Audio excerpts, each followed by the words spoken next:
My father looked me dead in the eye at our Easter family dinner and told me I was a failure because I drove a 10-year-old Honda Civic.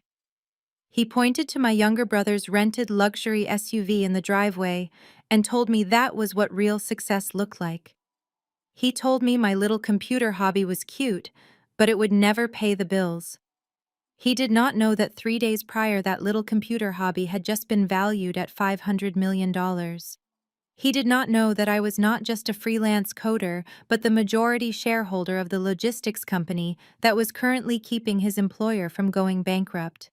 When he kicked me out of his house that afternoon for being disrespectful to his golden child, he thought he was teaching me a lesson in humility. He had no idea he was severing the only lifeline that could save him from total ruin. Before I tell you how I bought the bank that held his mortgage and walked into his office as his new boss, let me know where you are watching from in the comments below. Hit like and subscribe if you have ever been the black sheep of the family who silently held all the power. I am Maya Coleman, 32 years old, and for my entire life, I have been invisible.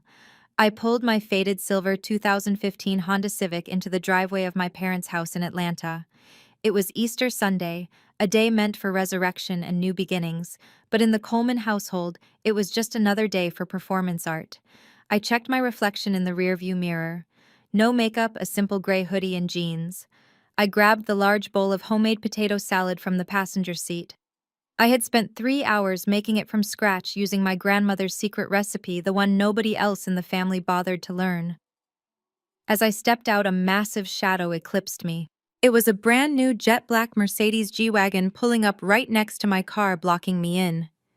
The engine roared like a beast before cutting off. My younger brother Tevin stepped out wearing a suit that cost more than my car. He adjusted his silk tie and smirked at me. "Look at that," he said loud enough for the neighbors to hear.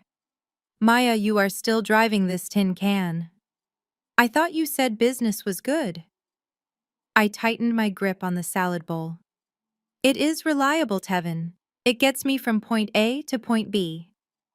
Tevin laughed, a sharp barking sound that grated on my nerves. "Success is not about point A to point B, sis. It is about how you look when you arrive. You should take notes." The passenger door opened and his wife Courtney stepped out. Courtney was the type of woman who treated life like a photo shoot. She was white from a wealthy suburb and she never let anyone forget it. She smoothed down her pastel pink dress and flashed a smile that did not reach her eyes. "Oh, Tevin, be nice. Not everyone has your drive. Hi, Maya. Did you bring the potato salad? That is sweet. We brought champagne." She held up a bottle of Dom Perignon in one hand and adjusted her handbag with the other. It was a Louis Vuitton tote, the monogram pattern screaming for attention. I glanced at the stitching on the handle. It was uneven. The gold hardware was a shade too yellow. It was a fake. A very good fake, but I knew logistics and supply chains. I knew authentic luxury goods because I handled the shipping for half of them in the tri-state area. I said nothing. I just followed them inside. The moment we stepped into the living room, the dynamic shifted. My father Bernard was sitting in his recliner watching the pre-game show. When he saw Tevin, he literally jumped up. "There he is. There is the man of the hour. Look at this boy." He pulled Tevin into a bear hug, ignoring me completely. I walked past them to the dining table and set down the salad. My mother Lucille was arranging flowers. She glanced at me and sighed. "Maya, you could have at least worn a dress. It is Easter. Look at Courtney. She looks like an angel." I looked down at my jeans. "I am comfortable, Mom. Besides, I have been working 18-hour days, working on what my father bellowed from the living room. More of that freelance typing stuff. When are you going to get a real job with benefits?" "Maya, you are 32. You have no husband, no house, and a car that sounds like a lawnmower." I took a deep breath. "Actually, Dad, that is what I wanted to talk about. My company Nexus. I just closed a Series B funding round. We are expanding." He waved his hand dismissively, cutting me off before I could drop the number. "Nobody knows what a Nexus AI is, Maya. Stop making up fancy names for unemployment. Look at your brother. He just closed on a $2 million property in Buckhead. That is real business. That is brick and mortar. I looked at Tevin. He shifted uncomfortably but quickly recovered his arrogance. Yeah, well, real estate is booming. You got to spend money to make money, right? Pop. Exactly. My father beamed. He turned to me, his face hardening. You need to be more like your brother. He takes risks. He is a provider. You are playing safe in your bedroom. We sat down for dinner and the humiliation continued. Every time I tried to speak, I was interrupted. Tevin spun stories about his high-end clients, omitting the fact that he was actually drowning in debt. I knew this because my company's algorithm had flagged his credit score when he applied for a car loan through one of our partner banks last week. He had been rejected. The G-Wagon outside was a rental paid for with a credit card that was likely maxed out. Courtney tapped her glass with a fork. I have a surprise. I got everyone gifts. She handed my mother the fake Louis Vuitton bag. My mother gasped, clutching it to her chest like it was a holy relic. Oh, Courtney, this is too much. This must have cost a fortune. Courtney winked. Only the best for you, Mom. Tevin is doing so well, we wanted to spoil you. Then she turned to me. She didn't hand me a gift.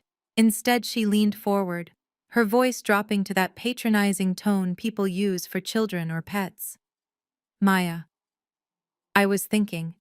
I know things are tight for you with the whole freelance situation. We are looking for a nanny for the summer. Just a few days a week. We would pay you $20 an hour.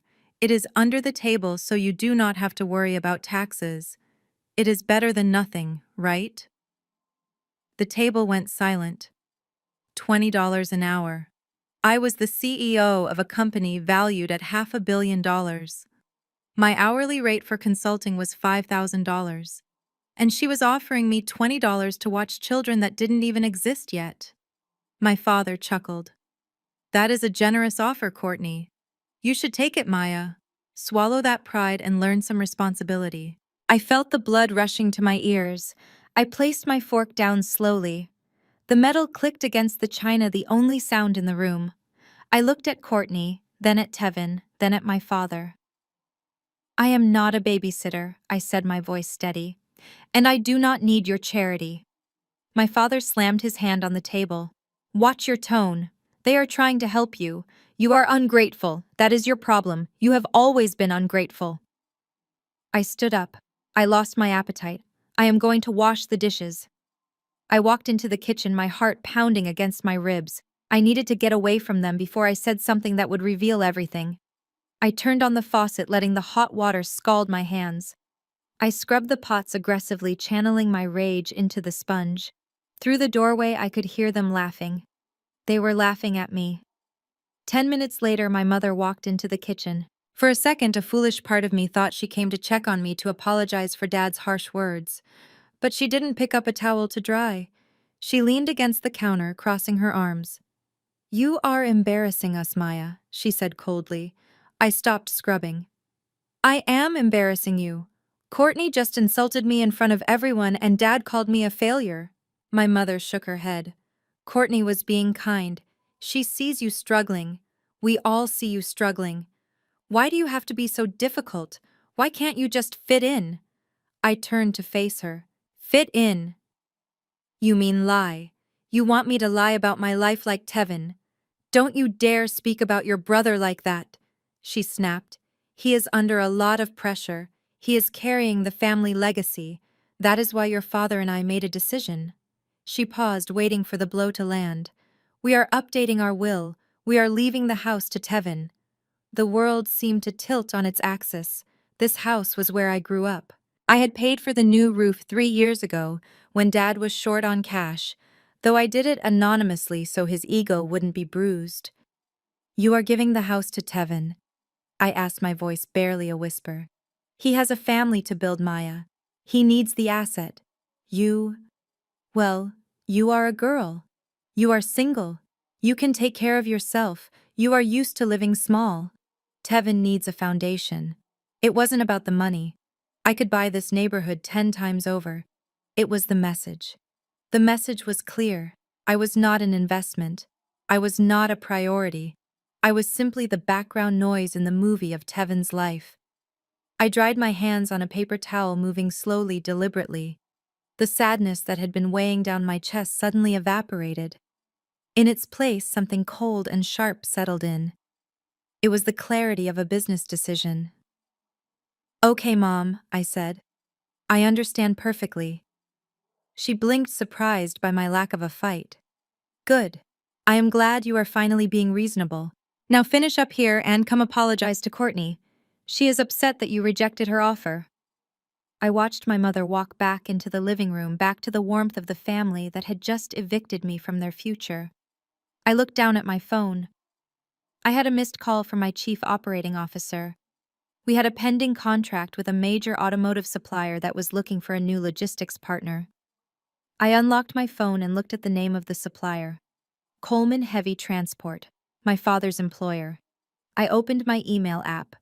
I found the draft contract that was waiting for my approval. I had been hesitating to sign it because I didn't want to mix family and business. I didn't want to hold power over my father.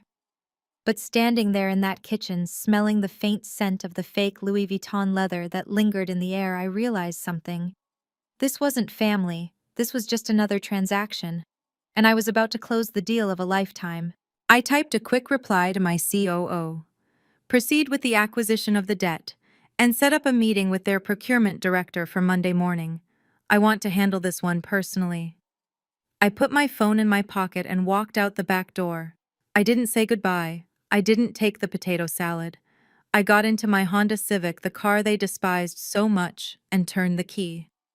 As I backed out of the driveway, I saw Tevin through the window, raising a glass of champagne, laughing at something my father said.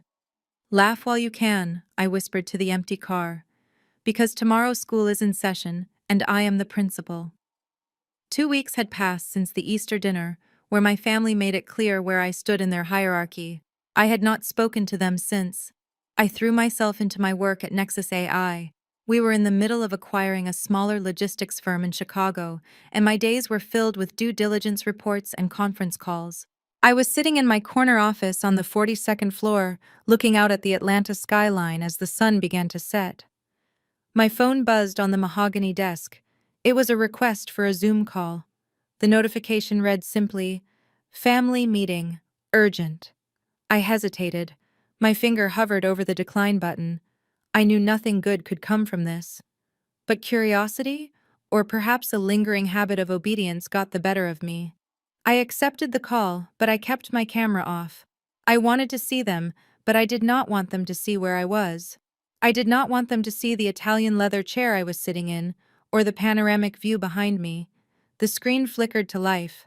My father, Bernard, was sitting on the living room sofa, his face close to the camera, his brow furrowed. Next to him was my mother, looking anxious. In a separate window, Tevin and Courtney were dialed in. Tevin looked terrible. There were dark circles under his eyes, and he was sweating even though he was indoors. Courtney was examining her fingernails, looking bored, as if this family crisis was interrupting her schedule. "Where is she?" my father barked at the screen. "Maya? Are you there? Turn your camera on."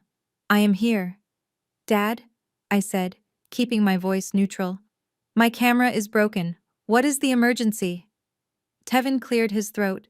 His voice was shaky, lacking the usual arrogance he displayed when bragging about his fake real estate deals. "Hey, Maya, look, we have a situation. A huge opportunity, actually. But it is time-sensitive, extremely time-sensitive." I leaned back in my chair, typing Tevin's name into my other monitor. I pulled up a background check program my company used for vetting potential employees. I wanted to see exactly what this opportunity was. "Spit it out, Tevin," I said. "Okay, so there is this plot of land in Buckhead," Tevin stammered. "Prime real estate. The seller needs cash fast, like within 48 hours. If I can put down a deposit now, I can flip it next month for triple the profit. It is a gold mine, Maya. Serious generational wealth type stuff." I watched the data populate on my second screen. There was no land deal. There were, however, 3 maxed-out credit cards and a frightening amount of activity on an offshore gambling site. The most recent transaction was a loss of $42,000 on a crypto betting platform. How much, I asked. 50,000, Tevin said quickly. I need $50,000. The number hung in the air. $50,000. To me, it was what I made in a good week of consulting. To them, they assumed it was a fortune I could never possess. My father took over the conversation. Now listen, Maya. We know you have been saving up. You have been living like a pauper for 10 years. You drive that old car, you live in that tiny apartment. You must have a nest egg tucked away somewhere. I stared at the screen in disbelief. So this was their logic. Because I did not flash money, I must have hoarded it. And because I hoarded it, it belonged to Tevin. I do not have $50,000 lying around for speculation, Dad. I lied. Do not lie to me, Bernard shouted. You are 32 years old. You have no husband. You have no children. You have no mortgage. What do you spend your money on? Cat food. You are selfish, Maya. That is what you are. You are sitting on cash while your brother is trying to build an empire for this family.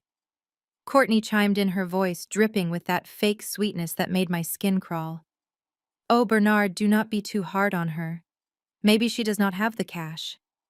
But she could take out a loan, right? I mean, surely she could go to a credit union or something. Although looking at how she lives, her credit score probably is not great. Can you get a loan with a score under 600, Maya? I am sure there are those predatory places in the hood that would help you. The insult was precise and calculated. She was calling me poor and uneducated in the same breath. My credit score was 820. I had lines of credit from Chase and Goldman Sachs that could buy Courtney's entire existence. My mother finally spoke up, her voice trembling. Maya, please. Just do this for your brother. He promises to pay you back with interest. He just needs a bridge loan. If he does not get this money... She stopped looking at Tevin. I looked at him too. The desperation in his eyes was real. It was not about a land deal. It was about fear. Someone was coming for him. The 50,000 wasn't for an investment. It was protection money. I looked at the data on my screen again. If I gave him the money, it would disappear into a black hole of debt. He would not learn. He would gamble it again. Enabling him now would destroy him later. No, I said. The silence on the call was deafening. Excuse me, my father said, his voice dropping to a dangerous whisper. What did you just say? I said no, Dad. I am not giving Tevin $50,000. I am not taking out a loan. I am not emptying my savings. If the deal is so good, surely a bank would finance it. Tevin slammed his fist onto his desk. The banks take too long. I told you I need it now. You are ruining everything, Maya. You are always jealous of me. My father's face turned a shade of purple I had never seen before. He leaned into the camera lens until his nose was distorted by the fisheye effect. You listen to me, girl. You are refusing to help your own flesh and blood. After everything we did for you, we put a roof over your head. We fed you. You did the bare minimum required by law, I thought, but I stayed silent. Fine, my father spat. If you want to hoard your little pennies, go ahead. But understand this. If you do not transfer that money to your brother by tomorrow morning, you are done. Do you hear me? You are not my daughter. You are not a Coleman. I am disowning you. Don't you ever bring your face to my house again. Do not call us. Do not come to Christmas. Do not come to my funeral. Dad, wait. My mother tried to interject, but he silenced her with a look. No, Lucille. She made her choice. She chose money over family. Let her rot with her money. Courtney let out a soft laugh. Well, that settles it. I guess we will have to find another way, Tevin. Maybe my dad can help again. At least some of us understand family loyalty. Tevin glared at me through the screen, hatred burning in his eyes. I hope you choke on it, Maya. I really do. My father reached for the button to end the call. His final words were not a goodbye. They were a curse. You are dead to us, Maya. The screen went black. The words, "You have been disconnected," flashed in white letters against the dark void. I sat there in the silence of my office. The air conditioning hummed softly. The city lights of Atlanta twinkled below me, millions of people living their lives unaware of the small tragedy that had just played out on my screen. I waited for the tears. I waited for the crushing weight of rejection to collapse my chest. I waited to feel the heartbreak of a daughter cast aside by her father. But the tears did not come. Instead, I felt a strange cold sensation washing over me. It was relief. They had finally done it. They had severed the tie. For years, I had held on to them out of obligation, out of guilt, out of a desperate need for approval that would never come. And now they had set me free. I looked at the background check report on my screen. I looked at Tevin's gambling debts. I looked at my father's employment records, which I had also pulled up. I saw the warnings about his company's failing logistics system. "You are dead to us," he had said. I picked up my phone and dialed my chief operating officer. James I said, my voice steady and devoid of emotion. "Yes, Maya. That contract with Coleman Heavy Transport. The one we were going to pass on because the margins were too thin. Yes, prepare it. But I want to make some changes to the terms. We are going to acquire their debt, not just service their logistics. I want full controlling interest in their supply chain management." There was a pause on the other end. "Maya, that is aggressive. That effectively makes us their boss. They will be working for us." I know, I said, swiveling my chair to look out at the city that I conquered every single day. "That is exactly what I want. Have the legal team draw it up tonight. I want it on the CEO's desk by Monday morning." I hung up the phone. My father wanted me to be dead to him. He wanted me to be a stranger. Fine. I would be a stranger. I would be the stranger who owned the mortgage on his company. I would be the stranger who held his pension in the palm of my hand. He wanted a villain. I would show him what a villain looked like. But unlike Tevin, I wouldn't need to shout and I wouldn't need to beg. I would simply sign my name. I stood up and walked to the floor-to-ceiling window. I pressed my hand against the cool glass. "Goodbye, Dad," I whispered. Then I turned off the lights and went home to my empty, peaceful $1 million penthouse. The war had begun, and they didn't even know they were already casualties. Monday morning arrived with the subtlety of a sledgehammer smashing through a glass window. While I sat in my climate-controlled office reviewing acquisition contracts, my father, Bernard Coleman, was standing in the middle of a logistics dispatch floor that was rapidly descending into anarchy. For years, as the director of procurement and logistics for Coleman Heavy Transport, my father had refused to upgrade their software. He called modern cloud-based systems a waste of money and insisted that the legacy server from the late 90s was good enough. He used to tell me that computers were a fad and that real logistics was about handshakes and paper trails. At 9 o'clock sharp, that paper trail caught fire. It started with a single glitch. A truck driver in Ohio called in to say his digital manifest was showing 0 cargo. Then a warehouse in Miami reported that their inventory scanners had stopped communicating with the central database. Within 15 minutes, the main server in Atlanta let out an audible pop, and the screens across the entire floor went black. Panic is a smell. It smells like stale coffee and nervous sweat. And right now my father was drenched in it. Phones began to ring. All of them. At once. It was a cacophony of chaos. Drivers were stranded at way stations with invalid paperwork. Perishable goods worth millions were sitting in unrefrigerated loading docks because the system could not assign them a bay. My father was frantically hitting the reboot button on his terminal, his face turning a dangerous shade of crimson. "It is just a glitch," he shouted to his terrified staff. "Just restart the routers. Somebody call it." But there was no IT. The one guy who knew how to maintain the ancient code had retired 2 years ago, and my father had refused to hire a replacement because he wanted to save the department budget for his year-end bonus. Suddenly, the double doors to the dispatch floor swung open. The noise of the room died down instantly. It was Marcus Henderson, the CEO of the company. Marcus was a man who did not tolerate incompetence. He walked straight to my father's desk, his expensive Italian leather shoes crunching over a dropped clipboard. Bernard Marcus said, his voice deceptively calm. "Why is my phone blowing up with calls from our three biggest clients? Why is the dashboard showing zero movement for the entire eastern seaboard?" My father stood up, wiping his sweaty palms on his trousers. "Sir, we are experiencing a minor technical difficulty. The legacy system is just rebooting. We will be back online in 10 minutes. Marcus looked at the black screen, then back at my father. He held up his tablet. "This is not a reboot, Bernard. The system has suffered a catastrophic database corruption. Our backups are incompatible because you canceled the cloud migration project last year.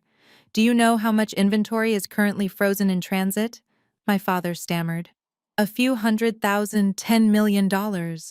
Marcus roared, the calm facade shattering. $10 million of inventory is sitting idle. We have contracts with penalties for late delivery. Every hour this system is down costs us $50,000. "I can fix it," my father pleaded. "I just need some time." "You do not have time," Marcus spat. "You have 72 hours. If this fleet is not moving by Thursday morning, do not bother coming back." And Bernard, "Yes, sir. If we lose these clients, I will personally sue you for gross negligence. I will go after your pension. I will go after your 401k. You will leave this company with nothing but the shirt on your back and a court summons. Fix it, or you are finished." Marcus turned and stormed out, leaving my father standing in the wreckage of his career. The threat to his pension was the ultimate blow. That money was his identity. It was the only thing that allowed him to feel superior to me. Without it, he was just an old man with outdated skills. Bernard collapsed into his chair. His hands were shaking so badly he could barely hold his phone. He needed a miracle. He needed money to hire an emergency contractor, someone who could patch a system this old. But the company accounts were locked down by the CEO until the crisis was resolved. He needed personal funds. He dialed the one person he thought was his savior. He dialed his golden child. He dialed Tevin. On the other side of town, inside the rental home that smelled of cheap air freshener and desperation, Tevin saw his father's name on the caller ID. He stared at the phone as if it were a bomb. Tevin was currently hiding in the bathroom with the lights off. Outside, a black sedan had been parked across the street for 3 hours. Tevin knew who was inside. It was not a bank collector. It was a man named Rocco, an associate of the underground gambling ring where Tevin had lost the $50,000 he did not have. Tevin answered the phone, his voice a hushed whisper. "Dad, I can't talk right now." "Son, listen to me," Bernard said, his voice cracking. "I am in trouble. Big trouble. The system at work crashed. Henderson is going to take my pension if I don't fix it. I need to hire a specialist fast. I need to borrow some cash. Just for a few days." "You have that liquidity from your real estate closings, right?" Tevin slid down the wall until he hit the cold tile floor. He let out a hysterical, silent laugh. His father was asking him for money, the blind leading the blind off a cliff. "Dad, I don't have it," Tevin whispered. "What do you mean you don't have it?" Bernard snapped, his old anger flaring up even through his fear. "You are a real estate mogul. You drive a G-Wagon. Stop holding out on me. I am your father. I am drowning here." "Dad." "The G-Wagon is gone. The rental company took it back yesterday." Tevin hissed, tears streaming down his face. "There is no real estate deal. There never was. I owe people money, Dad. Bad people. There is a guy outside my house right now who says if I don't pay him by Friday, he's going to break my fingers. I was going to ask you for help." The line went silent. For 10 seconds, neither of them spoke. The silence was heavy with the weight of 1,000 lies finally collapsing. The facade of the successful Coleman men had disintegrated. One was facing a lawsuit that would erase his past.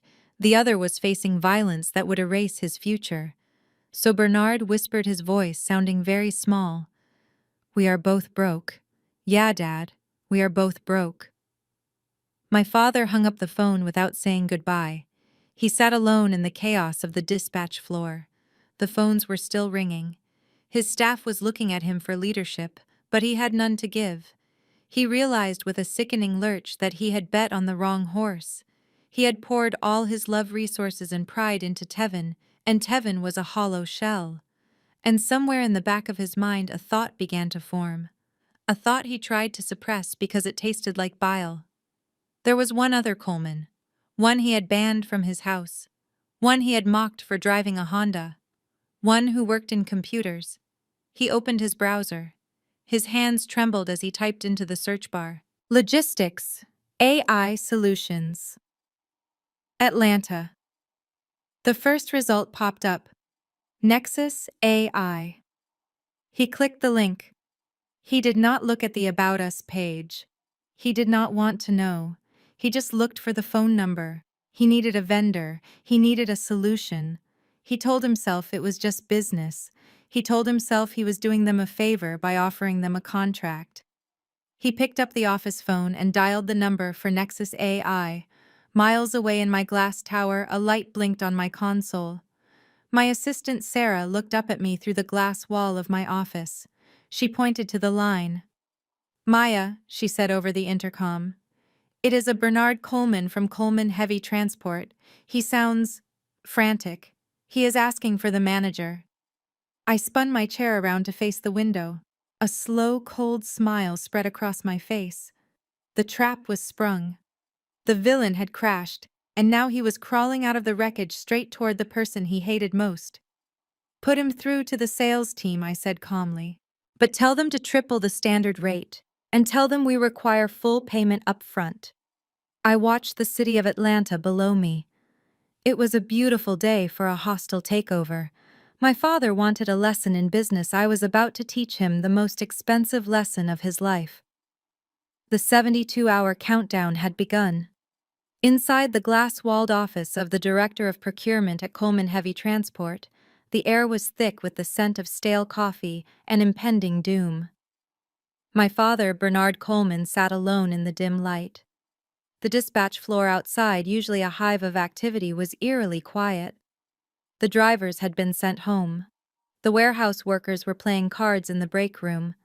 The silence was not peaceful. It was the silence of a heart that had stopped beating. Bernard loosened his tie. It felt like a noose. He looked at the family photo on his desk. It was an old photo taken 10 years ago. It showed him, my mother, and Tevin. I was not in the picture. I had been the one holding the camera.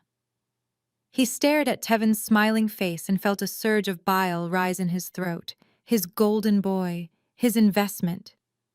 The son who was supposed to carry the Coleman name into greatness was currently hiding from loan sharks in a bathroom. My father realized with a terrifying clarity that there was no safety net. There was no inheritance coming from a rich uncle. There was no secret savings account. There was only his pension, a fund he had been paying into for 35 years. It was the only thing standing between him and a destitute old age. And now Marcus Henderson, his CEO, was holding a match to it. He needed a solution. He needed it now. And he needed it to be cheap because the company accounts were frozen until the crisis was resolved. He turned to his computer monitor. The main server was dead, but the internet connection was still live. He opened Google, his fingers thick and calloused from years of gripping steering wheels before he moved to management, hovered over the keyboard. He hated computers. He hated the internet. He believed that technology was a crutch for people who were afraid of real work. But desperation makes hypocrites of us all. He typed slowly, hunting and pecking at the keys. Best logistics software, Atlanta. He hit enter.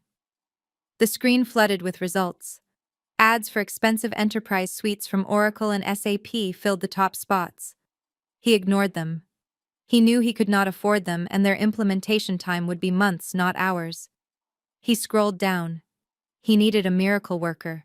He needed a local firm that was hungry, agile, and desperate enough to take a job over the weekend. His eyes caught the first organic result. It was a company called Nexus AI Solutions. Nexus. The name sounded vague and modern, the kind of name he usually made fun of. He clicked the link. The website loaded instantly. It was sleek, minimalist, and dark. The background was a high-definition video of automated drones moving through a warehouse in perfect synchronization. In the center of the screen there was a logo. It was a stylized geometric unicorn head rendered in silver lines against a black background. Bernard scoffed aloud in the empty office. A unicorn. Of course. Probably run by a bunch of 20-year-olds in hoodies drinking oat milk lattes. He scrolled through the services page. AI-driven supply chain optimization, real-time fleet management, predictive maintenance algorithms. He did not understand half of the words, but he understood the promises. Guaranteed efficiency increase of 40% implementation in under 24 hours. He clicked on the About Us page. He expected to see photos of the team faces he could judge, but there were no photos, just a list of credentials. MIT graduates, former NASA engineers, supply chain veterans. And at the top, under the title Founder and CEO, there was no name, just a quote. Efficiency is the ultimate form of respect.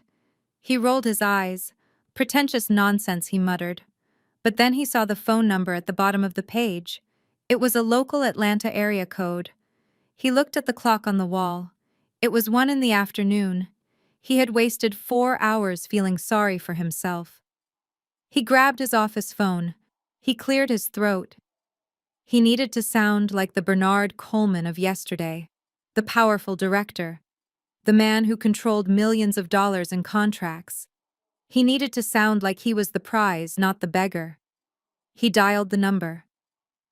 Miles away on the 42nd floor of the Nexus Tower, the atmosphere was very different. My office was silent, but it was the silence of precision. The air was cool and smelled of white tea and lemongrass. I was standing in front of a massive wall of monitors that displayed the real-time operations of our clients. Trucks moving across maps of Europe. Cargo ships navigating the Pacific. On the far right screen, a notification blinked red. Incoming call. Origin Coleman Heavy Transport. I stopped sipping my tea. A small, cold smile touched my lips. I had been waiting for this. I knew their system was archaic. I knew about the crash because the industry was small and bad news travels faster than light. I knew my father would never call the big firms because his ego wouldn't let him admit he needed help to a stranger in a suit. He would look for a boutique firm. He would look for us. I tapped the intercom on my desk. Sarah, pick up line 1. It is him. Sarah, my executive assistant, sat just outside my glass door. She was a brilliant young woman with a sharp wit, and she knew exactly who Bernard was. I had briefed her. Put him on speaker, I said. I watched Sarah pick up her headset. Through the high-fidelity speakers in my office, I heard the click of the connection, followed by the heavy breathing of a man who was running out of time. Nexus AI Solutions. Sarah said, her voice professional and crisp. How may I direct your call? There was a pause. Then my father's voice filled the room. It was loud, booming, dripping with a forced authority that made me want to laugh and cry at the same time. This is Bernard Coleman, Director of Procurement for Coleman Heavy Transport. He paused, waiting for Sarah to gasp in recognition. When she remained silent, he continued a little louder. I am looking to speak to your manager. Or the owner. I have a very significant business proposition that requires immediate attention. Sarah looked at me through the glass. I signaled for her to hold the line. I am sorry, Mr. Coleman, Sarah said. Our senior management team is currently in a strategy meeting. May I ask what this is regarding? If you are looking for a quote, I can direct you to our sales portal. My father scoffed. The sound was distorted by the speakerphone. Listen to me, young lady. I do not have time for web portals. I am offering your little company a contract that could put you on the map. We are a major regional carrier. I have a fleet of 500 trucks. I need a complete system overhaul, and I am willing to let you bid on it. But I need to speak to a decision maker, not a receptionist. I leaned against my desk, crossing my arms. He was incredible. His ship was sinking. The water was up to his neck and he was still trying to negotiate the price of the life raft. He called it a proposition. He called it an opportunity. He truly believed that his business was a gift rather than a burden. I typed a message to Sarah's screen. Make him wait. Tell him we are exclusive. Sarah nodded. Mr. Coleman, I understand your position. However, Nexus AI is a boutique firm. We are very selective with our clientele. We are currently at capacity for new onboarding this quarter. I heard my father sputter. Selective. At capacity. Do you know who I am? I have been in this industry for 30 years. I am trying to give you money. Do you people not want money? He was losing his composure. The cracks in the facade were showing. Sarah, I said softly, knowing the microphone wouldn't pick me up. Reel him in. Sarah typed for a second, then spoke. Let me see what I can do, Mr. Coleman. I see a cancellations opening in our intake schedule. But I must warn you, our expedited onboarding services come with a premium fee structure, and we require a vetting process for all new partners. Vetting process. My father laughed, a harsh, incredulous sound. You want to vet me? I should be vetting you. Your website has a cartoon unicorn on it, for God's sake. But fine, whatever. Just put someone on the phone who can sign a contract. I need a team on site today. I walked over to the window and looked down at the city. Somewhere down there, in a drab concrete building near the industrial park, my father was gripping his phone receiver, sweating through his cheap polyester shirt. He thought he was bullying a small startup into submission. He thought he was about to secure a bargain. He had no idea that the cartoon unicorn he was mocking was about to gore him. Connect him to the sales lead, I told Sarah, and tell the team to initiate Protocol 0. Triple the rates, cash up front. No negotiations. Sarah transferred the call. The line went dead in my office. I sat down in my leather chair and spun it slowly. The trap was set. He had taken the bait. Now all I had to do was wait for the check to clear, and then I would introduce myself, not as his daughter, but as his owner. The phone on Sarah's desk blinked with a persistent, angry red light. From my vantage point behind the soundproof glass of my office, I watched the digital caller ID pulse on her screen. Bernard Coleman. The name that used to make me flinch as a child now just looked like another data point in my acquisition strategy. I typed a quick message to Sarah on our internal secure chat server. Answer it. Put him on speaker. Do not use my name. Sarah adjusted her headset and tapped the accept button. I leaned back in my chair, swiveling slightly so I could see the city skyline. But my ears were tuned to the high-definition speakers hidden in my ceiling. Nexus AI Solutions. Sarah said, her voice the epitome of corporate cool. This is Sarah speaking. I didn't even hear a greeting from the other end. Just the heavy, frantic breathing of a man who was watching his career burn down around him. This is Bernard Coleman, my father barked. I am the director of procurement at Coleman Heavy Transport. I was told I was being transferred to a sales lead. Are you the sales lead? I am the senior account executive for emergency onboarding. Sarah lied smoothly, reading the script I had just flashed onto her teleprompter. How can I assist you today, Mr. Coleman?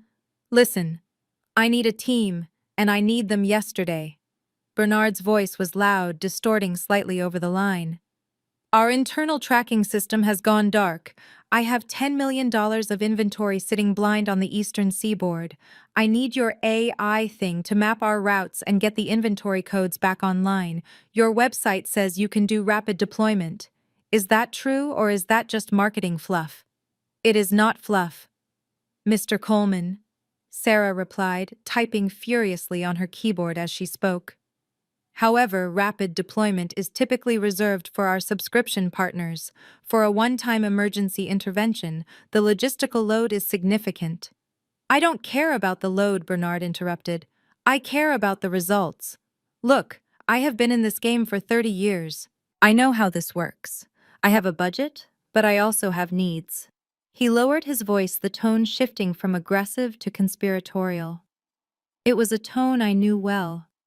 It was the tone he used when he was trying to cheat on his taxes or cut corners on a home repair. If you can get this done for me in the next 24 hours, Bernard whispered, I can make sure Coleman Heavy Transport signs a long-term exclusivity contract with your little firm. But of course, as the director who makes that decision, I would expect a standard consultation fee. You know, a referral bonus. Just between us, for bringing you the business. I froze. My hands clenched into fists on the leather armrests of my chair. He was not just incompetent. He was corrupt. He was asking for a kickback. He was asking my company to bribe him in exchange for saving his own skin. He was willing to sell out his employer to line his own pockets, even while facing a crisis he created. I looked at Sarah. She looked back at me through the glass, her eyebrows raised in disgust. She waited for my command. I pulled up the pricing interface on my tablet. I looked at the standard emergency fee. $50,000. It was a fair price, but fairness was a concept my father had abandoned long ago. He wanted to play dirty fine. We would play dirty. I typed a new instruction to Sarah. Protocol 0. Triple the fee. Demand 100% payment up front. No kickbacks. Sarah nodded imperceptibly. She cleared her throat. Mr. Coleman, I have consulted with our algorithm regarding your request. Given the volume of your data and the urgency of the timeline, we can initiate a system override. However, we cannot offer any personal referral bonuses. We operate under strict compliance laws. Bernard scoffed. Fine, fine. You corporate types are all so stiff. Just give me the number. How much to turn the lights back on? The fee for emergency implementation is $150,000, Sarah said. There was a silence on the line so profound I thought the connection had dropped. Then the explosion came. 150,000, Bernard screamed. Are you out of your mind? That is robbery. I could hire 10 IT guys for that price. You could, Sarah said calmly. But you don't have 10 IT guys. You have 72 hours before your CEO files a negligence lawsuit. And we are the only firm in Atlanta with the proprietary code to patch a legacy system this old. I smiled. Sarah was improvising, and she was brilliant. She had found his pain point and pressed down hard. My father sputtered on the other end. That is extortion. I don't have that kind of authorization. The company accounts are frozen until the system is up. Then we cannot help you, Sarah said, her finger hovering over the disconnect button. Wait, Bernard shouted. Don't hang up. I could hear the desperation clawing at his throat. He was trapped. He knew it. I knew it. He had no access to company funds, which meant he had to pay out of pocket and hope to get reimbursed later. But $150,000 was more than his savings. It was everything he had. I have personal assets, Bernard stammered. If I wire the money from my personal account, can we start today? We require 100% payment before we deploy a single line of code, Sarah said. Wire transfer only. I heard a heavy sigh followed by the sound of a chair scraping against a floor. I will get it. I will get the money. Send me the wire instructions. The line clicked dead. I swiveled my chair back to the window. I knew exactly where that money was coming from. My father didn't have cash, but he had one possession he loved more than his children. His customized Ford F-150 Raptor. He had spent years modifying it, washing it every Sunday, parking it diagonally across two spaces to avoid scratches. It was his symbol of masculinity. It was the only thing he owned that made him feel like the big man he pretended to be. I closed my eyes and imagined the scene playing out across town. I pictured him walking out to the parking lot looking at that truck. I pictured him calling the dealership. He had a relationship with the one that gave instant cash offers. I pictured the humiliation of handing over the keys to a junior salesman, watching them drive away with his pride. He was selling his identity to buy a lifeline from the daughter he had disowned. 5 minutes later, a notification chimed on my desktop. Wire transfer received, amount $150,000. Origin Bernard Coleman, personal checking. I opened the chat window with Sarah one last time. Deployment authorized, I typed. Save his system, and send him a receipt. Make sure the font is large. I want him to see exactly what his arrogance cost him. I stood up and walked to the wall of monitors. A new map appeared on the central screen. It was the logistics network of Coleman Heavy Transport. It was a mess of red warning lights and stalled icons. Initiate patch, I whispered to the empty room. The screens flickered. Slowly, one by one, the red lights turned green. The trucks began to move. The inventory codes populated. My father was sitting in his office right now, probably slumping with relief, thinking he had pulled off a miracle. He thought he was the hero who made the hard sacrifice. He thought he was in control. He didn't know that every truck on that screen now reported to me. He didn't know that by paying that invoice he had legally agreed to our terms of service. And Clause 42 of our terms of service stated that in the event of an emergency overhaul, Nexus AI retained administrative rights over the client's employment roster until stability was guaranteed. He thought he had just bought a service. In reality, he had just sold me his job. I watched the green lights pulse across the map like a heartbeat. It was the most beautiful thing I had ever seen. The cat had not just caught the mouse. The cat had bought the house the mouse lived in. While I was in my high-rise office watching the green lights of my father's logistics network come back online, a very different scene was unfolding 5 miles away in the upscale Buckhead district. My brother Tevin was about to learn that you cannot pay rent with Instagram likes. For 6 months, Tevin had been living in a 4-bedroom architectural masterpiece. He posted photos of the infinity pool and the marble foyer every single day, captioning them with phrases like grind mode and self-made. But the truth, which lay hidden in the property management database my company had access to, was that he had only paid the first month's deposit. Since then, he had been dodging the landlord with a symphony of excuses. He blamed wire transfer delays, banking errors, and frozen assets. But today, the landlord ran out of patience. At 2 in the afternoon, a white sheriff's van pulled up to the curb, followed closely by a moving truck. There was no polite knock. There was a heavy pounding that shook the front door in its frame. Tevin, who was still hiding in the bathroom from his gambling debts, didn't answer. Courtney did. She opened the door wearing a silk robe, a glass of midday wine in her hand. "Can I help you?" she asked, her tone dripping with annoyance. "We are not interested in whatever you are selling." The deputy handed her a piece of paper. "This is a court-ordered eviction notice, ma'am. You have 15 minutes to vacate the premises before the movers begin clearing the property." Courtney laughed. It was a brittle, nervous sound. "This is a mistake. My husband owns this house. Or, well, he is buying it. We are in escrow. Call Tevin. Tevin, get down here." Tevin emerged from the hallway looking pale and sweaty. He saw the sheriff and realized the game was over. He tried to bluster his way through it. "Look, officer, I have the money. It is tied up in a crypto wallet. I can show you the balance on my phone." The deputy was not interested in crypto wallets. He stepped inside. "Time is ticking, sir. Grab your essentials. Everything else goes to the curb." For the next hour, the neighbors watched a tragic comedy play out on the front lawn. The facade of the Coleman power couple shattered in real time. The expensive furniture that Tevin had leased was hauled out. Boxes of Courtney's designer clothes, half of them replicas, were tossed onto the grass. Tevin stood by the driveway, frantically making calls to numbers that had already blocked him. But the real explosion happened when the Uber arrived.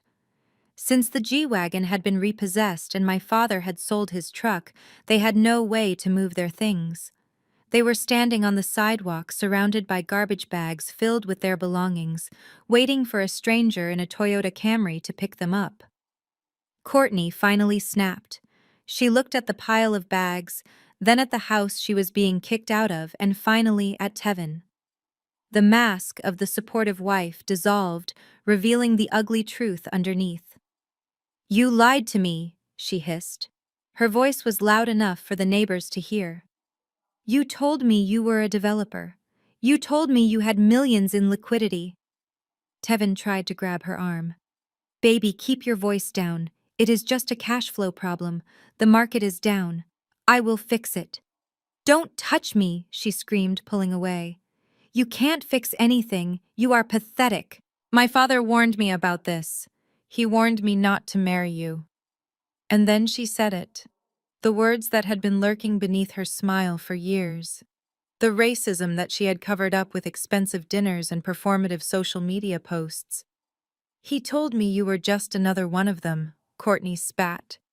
Her face twisted in disgust. Just another useless black man pretending to be something he is not. A broke loser with a loud mouth and empty pockets. I wasted 2 years of my life on a fraud. Tevin stood frozen. He had spent his entire life trying to be the exception. He had distanced himself from his heritage, mocked my natural hair, and worshipped Courtney's whiteness as a status symbol. And now, stripped of his money, he was exactly what she said he was.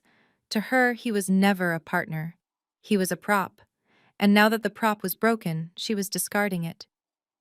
I am going to my mother's house, Courtney announced. She pulled out her phone and canceled the Uber. Do not follow me. And do not call me until you have a house that I don't have to be ashamed of. She walked down the street, dragging a suitcase behind her, leaving Tevin alone on the curb with the garbage bags. But Tevin had nowhere else to go. He had no money for a hotel. He had burned his bridges with his friends. He had only one option left. He called the only person in the world who was still buying his lies. He called our father. 2 hours later, a taxi dropped Tevin off at our parents' house. He looked defeated. He carried 2 trash bags of clothes into the living room where my father and mother sat in the dark. The house felt smaller than it used to. The air was thick with tension and the smell of reheating leftovers. Lucille rushed to him, wrapping her arms around his slumped shoulders. Oh, my poor baby, it is a conspiracy. The system is rigged against you. Don't worry, you can stay in Maya's old room. We will turn it into your office. You will bounce back. Bernard did not hug him. He sat in his recliner staring at the blank television. He looked older than he had this morning. He had sold his truck. He had emptied his bank account. He had wired $150,000 to a company he hated. And now his golden child had returned home a failure. Where is Courtney? Bernard asked gruffly. She is visiting her parents. Tevin lied, unable to look his father in the eye. She needs some space while I sort out the logistics of the next deal. Bernard grunted. Space? Yeah. We all need space. The house was cramped. Tevin's bags cluttered the hallway. My mother was fluttering around trying to pretend this was a happy reunion, but the reality was suffocating them. They were 4 adults, well, 3 adults, since Courtney had fled, trapped in a house built on expectations that had crumbled. Bernard finally stood up. He walked over to the window and looked out at the empty driveway where his Ford Raptor used to be. He needed to reclaim some sense of power. He needed to believe that his sacrifice meant something. Don't worry about the house, Tevin, Bernard said, forcing a confidence he did not feel. This is temporary. I just made a strategic move at work. A big move. Tevin looked up from the couch. What kind of move? I hired a top-tier firm to handle our logistics crisis, Bernard said, puffing out his chest. I paid them out of my own pocket to ensure the company survives. When the CEO sees what I did, when he sees that I saved the fleet, he won't just keep me on. He will have to promote me. I will be a partner, Tevin. And once I am a partner, I will buy you a new house. A better one. He turned to look at his son. We are Colemans. We don't lose. We just regroup. Tevin nodded, desperate to believe the fantasy. Yeah, Dad. We regroup. They sat there in the dim living room feeding off each other's delusions. My father believed his money had bought him security. Tevin believed his father could save him. My mother believed they were a victimized dynasty. None of them knew the truth. They didn't know that the money Bernard had sent was now sitting in my corporate account. They didn't know that the strategic move Bernard was bragging about was actually a trapdoor. And they certainly didn't know that the person holding the lever to that trapdoor was the daughter they had kicked out of this very house 2 weeks ago. The house was quiet, but it was the quiet before a hurricane. They were building a castle on a foundation of sand, and the tide was already coming in. Tomorrow, they would have to face the world. Tomorrow, they would have to walk into the headquarters of Nexus AI. And tomorrow, the house of cards would finally fall. The patch worked perfectly. From my command center on the 42nd floor, I watched the digital heartbeat of Coleman Heavy Transport stabilize. The red warning lights that had terrified my father turned into a calm, rhythmic stream of green data points. My algorithms rerouted their stuck trucks, cleared the backlog at the distribution centers, and optimized their fuel consumption by 15% in the first 6 hours alone. It was a masterpiece of logistical engineering, and my father took credit for every single bite of it. I had access to his company emails thanks to the administrative privileges he had unknowingly signed over when he paid the invoice. I read the email from his CEO, Marcus Henderson. It was glowing. Marcus called Bernard a miracle worker. He praised his quick thinking and his ability to secure a top-tier vendor during a crisis. He even mentioned that the board of directors was impressed. My father was walking on air. The man who had been sweating through his shirt 3 days ago was now strutting through the office like he owned the place. He had sold his truck, yes, but he believed he had bought his salvation. He thought the transaction was over. He thought he had paid the $150,000, fixed the problem, and could now go back to ignoring my existence. He was wrong.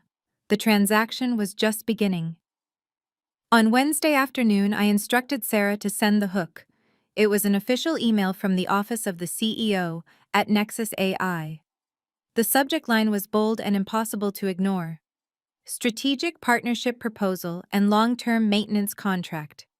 Value $5 million. The email stated that due to the successful emergency integration, Nexus AI was interested in offering Coleman Heavy Transport a 5-year exclusive contract. However, there was a condition. The email read, "Our CEO requests a formal in-person meeting with the project lead to sign the final paperwork. We value face-to-face relationships with our premium partners. Please arrive at Nexus Tower at 9 a.m. sharp tomorrow." I watched the read receipt notification ping on my screen. Bernard opened it 4 seconds after it landed. I could only imagine the scene inside his office. He probably pumped his fist in the air. He probably shouted. This was it. This was the validation he had been chasing his entire mediocre career. A $5 million contract. He wasn't just saving his pension anymore. He was securing a legacy. That evening, the atmosphere in my parents' house shifted from funeral somber to manic celebration. Tevin was still sleeping on the floor of my old room, and Courtney had returned, dragging her suitcase back inside, not because she loved Tevin, but because her parents had refused to take her in. They were stuck together in a miserable claustrophobic alliance. Until Bernard walked in the door, he slammed a bottle of cheap champagne on the table. "We are back in the game," he announced, loosening his tie. He told them about the email. He told them about the $5 million. He spun a story about how he had charmed the tech company, how he had negotiated them into a corner, and then he looked at Tevin. Tevin, who was sitting on the couch in his sweatpants, looking like a ghost of the arrogant man he used to be. "Tevin," my father said, pouring the sparkling wine into coffee mugs, because most of the good glasses were dirty. "Get your suit cleaned. You are coming with me tomorrow." Tevin looked up confused. "To the meeting? Why, I don't know anything about logistics software." "It does not matter," Bernard said, waving his hand. "These tech guys, they are soft. They are nerds. They sit behind screens all day. They don't know how to handle real men. I'm going to introduce you as my associate. We are going to walk in there, dominate the room, and get you a job." "A job, yes, a job," Bernard insisted. "You are a Coleman. You have management potential. I will tell them that if they want this $5 million contract, they need a liaison on their side. Someone to oversee the account. That will be you. You will be making 6 figures by Monday." Tevin sat up straighter. The delusion was intoxicating. He could see it already. He could see himself in a corner office barking orders at programmers, regaining his status, buying back the G-Wagon. "I can do that." Tevin said, a smirk returning to his face. I can definitely manage a bunch of geeks. I will whip that place into shape. From the kitchen doorway, Courtney spoke up. Her eyes were sharp, calculating. She wasn't looking at Tevin with love. She was looking at him like a stepping stone that might still have some use. But then she looked at Bernard. I am coming too, she said. Bernard frowned. This is a business meeting, Courtney, not a social hour. Courtney walked into the room, smoothing her hair. She was already planning her outfit. She was thinking about something low-cut, something professional but dangerous. Don't be silly, Bernard, she purred. You need a female presence. It softens the room. Besides, these tech CEOs are usually young, right? And single. She let the implication hang in the air. She wasn't going to support her husband. She was going to scout for his replacement. If the CEO of Nexus AI was a man, she was going to charm him. She was going to upgrade. Bernard didn't catch the subtext. He just saw an entourage. He saw a power move. Walking into Nexus Tower with his son and his beautiful daughter-in-law would show them that the Colemans were a dynasty. It would intimidate the geeks. Fine, Bernard agreed. But look sharp. We represent the old guard. We show them how real business is done. They spent the rest of the night preparing for their victory lap. Tevin ironed his suit 3 times. Courtney applied a face mask. Bernard practiced his handshake in the mirror, rehearsing the lines he would use to condescend to the young CEO he was about to meet. I sat in my penthouse monitoring the security logs. I saw the visitor pre-registration forms come through. Bernard Coleman, Tevin Coleman, Courtney Coleman, they were all coming. I felt a shiver of anticipation run down my spine. It was perfect. I didn't have to hunt them down one by one. They were voluntarily walking into the lion's den. They were coming to my kingdom to insult my staff, to demand jobs they weren't qualified for, and to flirt with a CEO they didn't know was a woman. I picked up my phone and sent a final text to the front desk security chief. Regarding the Coleman party arriving at 9 a.m., do not give them visitor badges. Escort them directly to the executive elevator and unlock the penthouse boardroom. I walked to my closet. I pushed aside the gray hoodies and the comfortable jeans. I reached into the back where the garment bag hung. I unzipped it and pulled out a white tailored suit. It was sharp. It was powerful. It was the color of a blank slate. Tomorrow, I wouldn't just be the daughter they discarded. Tomorrow, I would be the god they prayed to. Sleep well, family, I whispered into the darkness. You are going to need the rest. Thursday morning broke with a clear, piercing blue sky, the kind of day that makes the glass skyscrapers of downtown Atlanta look like shards of diamond piercing the atmosphere. From my vantage point in the penthouse, I watched the traffic crawl like ants far below. I was holding a cup of espresso, but I didn't drink it. My adrenaline was already spiking. I checked the time on my Patek Philippe. It was 8:55. Showtime. I pressed a button on my desk, bringing up the live feed from the lobby cameras. The high-definition monitors illuminated my face with the crisp images of the entrance. Nexus Tower was not just an office building, it was a statement. It was a 70-story monolith of black glass and steel that I had purchased 2 years ago. The lobby was designed to intimidate. It had 30-foot ceilings, walls made of imported Italian marble, and a silence that felt heavy, expensive, and absolute. It was a cathedral of capitalism, and 3 sinners were about to walk through the doors. I watched a yellow taxi pull up to the curb. It was a stark contrast to the line of black town cars and chauffeured Maybachs that usually idled there. The back door opened and out stepped the Coleman delegation. My father Bernard emerged first. He adjusted his jacket, pulling it tight across his stomach. He was wearing his best suit, a navy blue number he had bought at a department store sale 5 years ago. From a distance it looked fine. But under the unforgiving 4K resolution of my security cameras, I could see the fraying threads on the lapel and the way the fabric strained at the seams. He looked up at the building, shielding his eyes from the sun. I saw his jaw drop. He had lived in Atlanta his whole life, but he had never had a reason to enter this tower. To him, it was just part of the skyline. Up close, it was a monster. Next came Tevin. He stepped out onto the sidewalk and immediately checked his reflection in the taxi's window. He was wearing a gray suit that was too tight in the legs and too loose in the shoulders, the kind of trendy cut that screamed nightclub promoter rather than executive. He looked nervous. He kept touching his tie, smoothing his hair, shifting his weight. He looked like a child wearing his father's clothes. And finally, Courtney. She stepped out of the taxi as if she were exiting a private jet. She was wearing a white dress that was slightly too short for a business meeting and heels that were definitely too high. She carried a designer bag that I knew was a rental. She scanned the sidewalk, her eyes hungry, looking for someone to impress. I turned up the volume on the microphone feed. Jesus, Bernard whispered, craning his neck back to see the top of the tower. This place is huge.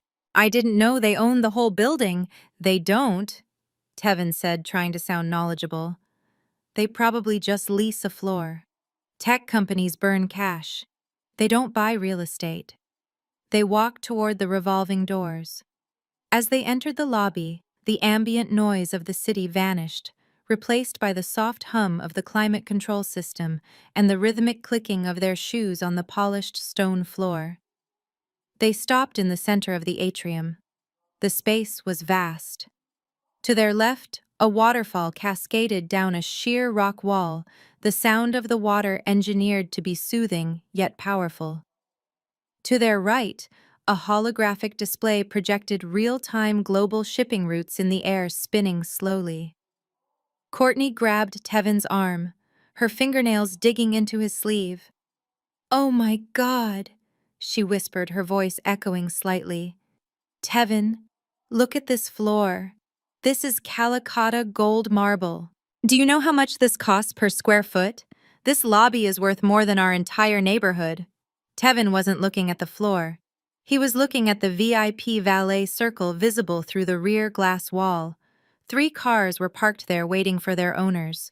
A Ferrari SF90 Stradale, a McLaren P1, and a Rolls-Royce Cullinan. "Who drives those?"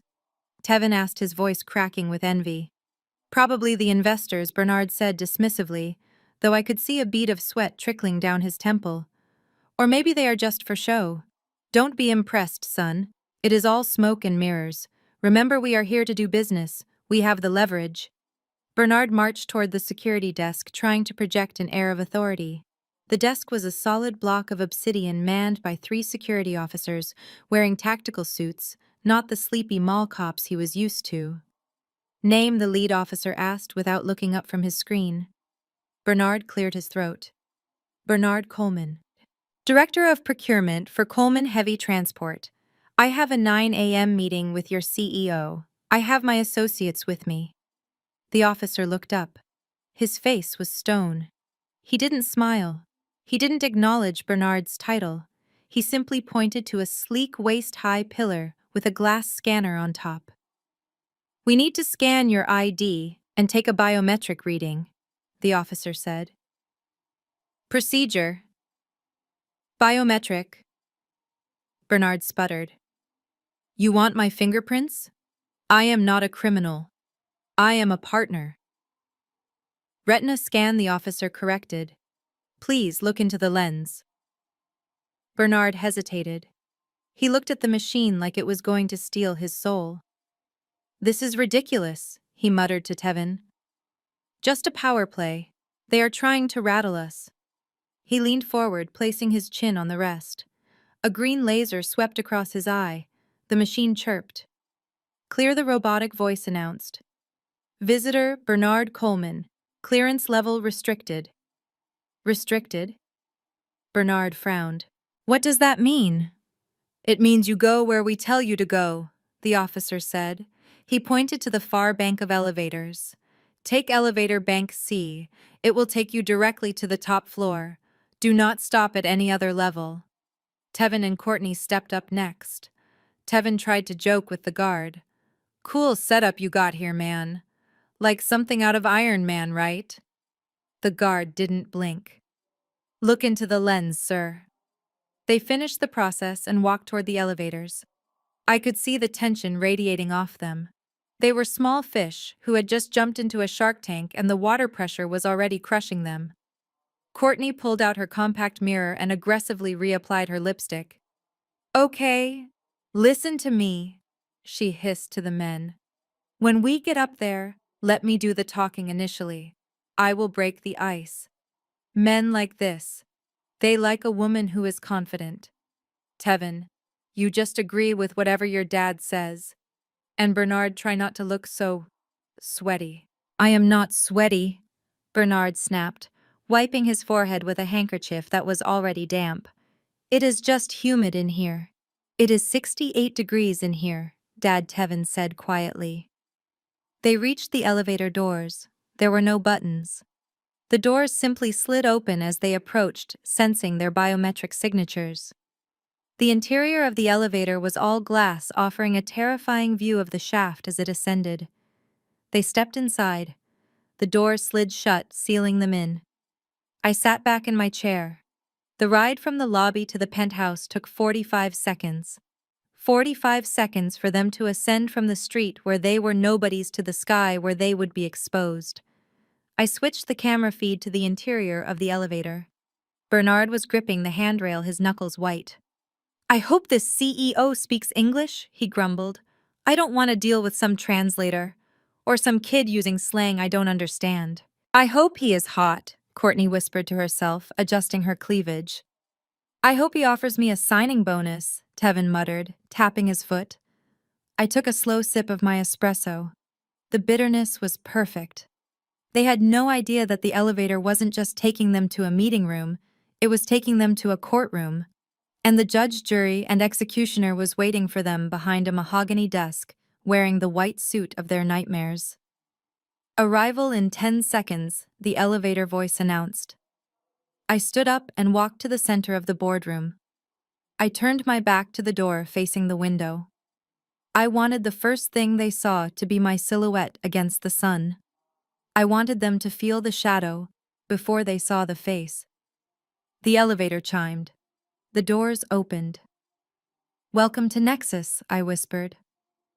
The elevator doors slid open with a soft hydraulic hiss, revealing the private executive foyer on the 42nd floor. It was a space designed to intimidate. The air was cooler here, filtered and scented with something expensive and subtle like cedar and rain. The floor was not marble, but a dark, polished obsidian that reflected the recessed lighting like a black mirror. Bernard Coleman stepped out first, adjusting his tie for the 10th time. He tried to stride with confidence, but his footsteps faltered on the slick surface. He looked around, expecting to see a receptionist or a secretary, but the room was empty. It was just a vast, silent waiting area leading to a set of double mahogany doors at the far end. Tevin and Courtney followed him out. Courtney immediately began scanning the room, judging the decor. She ran a hand over a leather armchair that cost more than her car. "This is ridiculous," she whispered, her voice echoing too loudly in the silence. "Where is the staff? Why is nobody here to greet us? It is rude.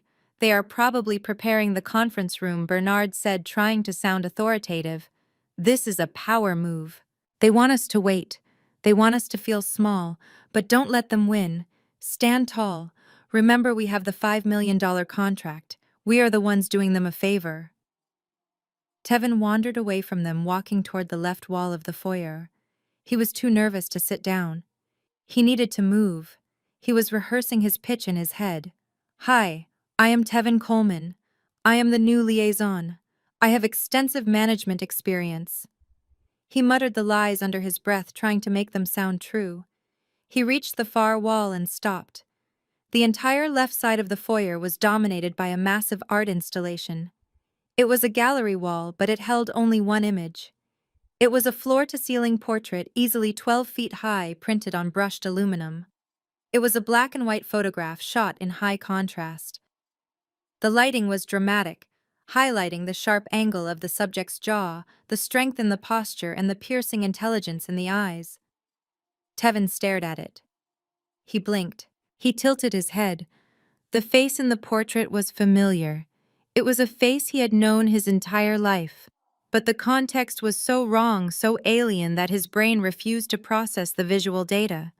He knew the shape of the nose, he knew the curve of the lips, but the woman in the photo was not the sister he knew. The sister he knew wore oversized hoodies and looked at the floor when people spoke to her. The sister he knew drove a Honda Civic and ate leftovers. The woman in the portrait was a titan. She was wearing a structured white suit that glowed against the dark background. Her hair was styled in intricate braids that formed a crown. Her eyes were looking directly into the lens, looking directly at Tevin with an expression of absolute terrifying command. "Dad," Tevin whispered. His voice was barely a squeak. Bernard was busy checking his watch. "What is it, son? Focus." "No." Dad, Tevin said, his voice rising in pitch. "You need to come here. You need to look at this." Bernard sighed, annoyed. "What is it now? Did you find a bathroom?" He walked over to where Tevin was standing. Courtney followed, clicking her heels impatiently on the floor. Tevin pointed a shaking finger at the giant face looming over them. "Look at the eyes, Dad. Do those eyes look weird to you? I feel like I know those eyes." Bernard looked up. He squinted. He was expecting to see some generic stock photo of a corporate leader. He prepared a snide comment about modern art. He looked at the eyes, and then the world stopped spinning. The air left Bernard's lungs in a sudden sharp gasp. He took a step back, his heel catching on the carpet edge, and he stumbled. He grabbed Tevin's shoulder to steady himself, his grip painful and desperate. "It is not possible," Bernard wheezed. "It is a trick. It is a deep fake." He looked down at the bottom of the portrait. There, etched into the aluminum in raised gold lettering, were the words that would haunt him for the rest of his life.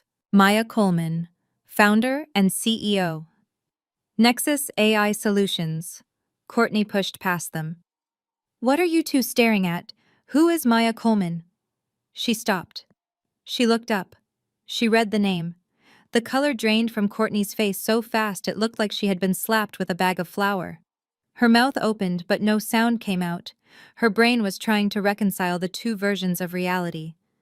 There was the Maya she treated like a servant, the Maya she offered $20 an hour to babysit, the Maya she mocked for being poor.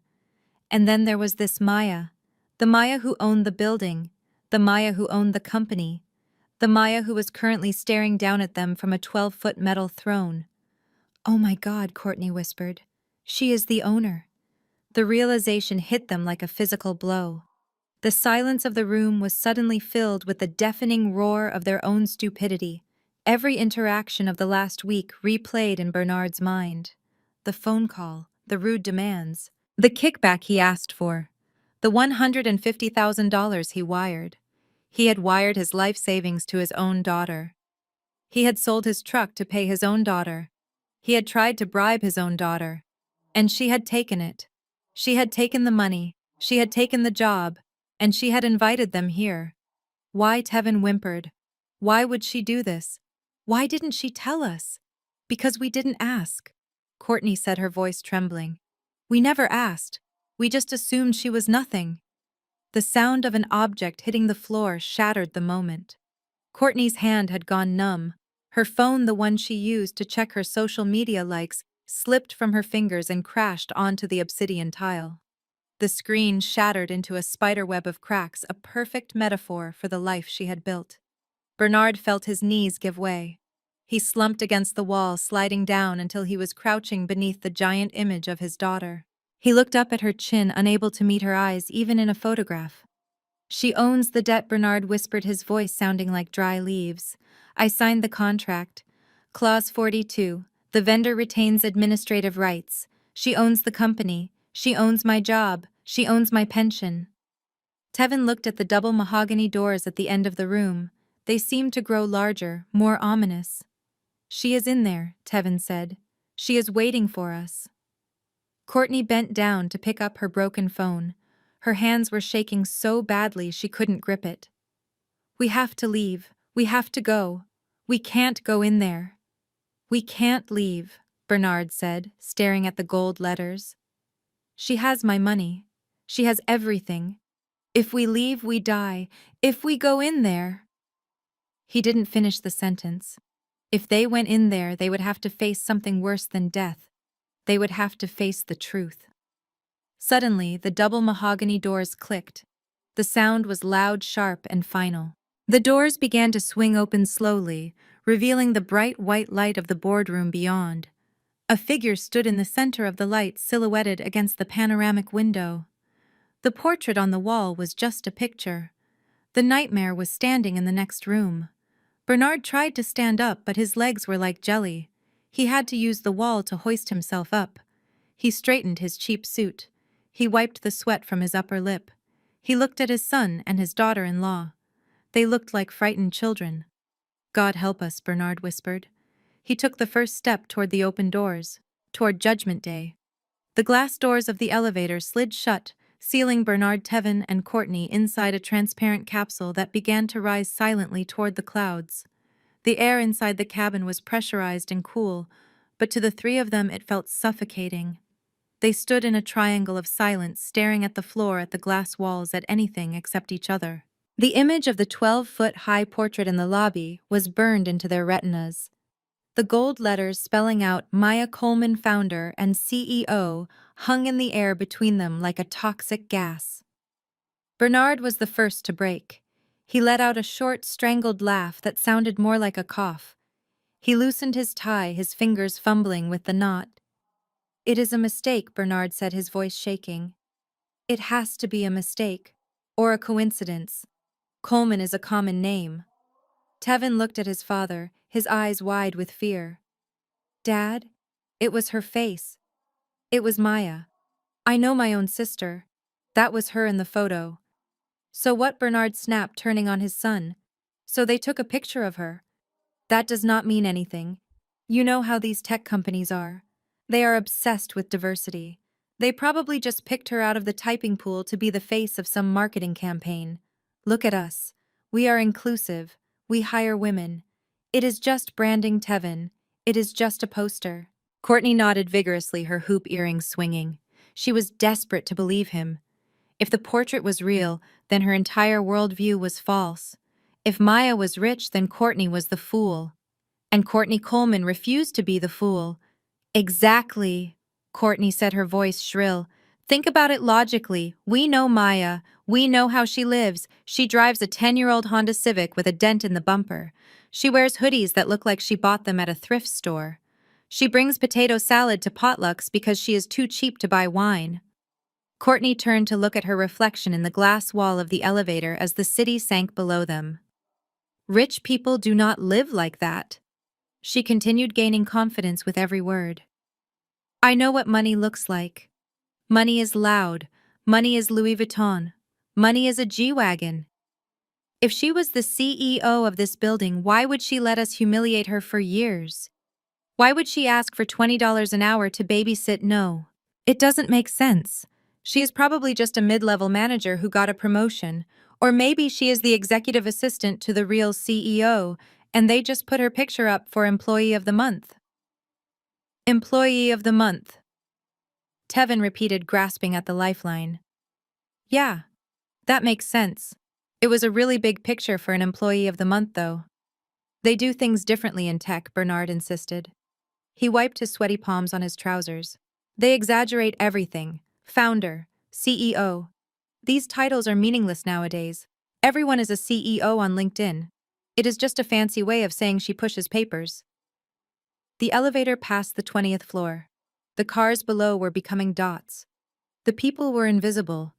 The higher they went, the more detached from reality they became. They were constructing a fortress of denial brick by brick to protect themselves from the terror of the truth. Bernard straightened his jacket. He looked at his reflection. He saw a tired, aging man in a cheap suit, but in his mind he forced himself to see a titan of industry.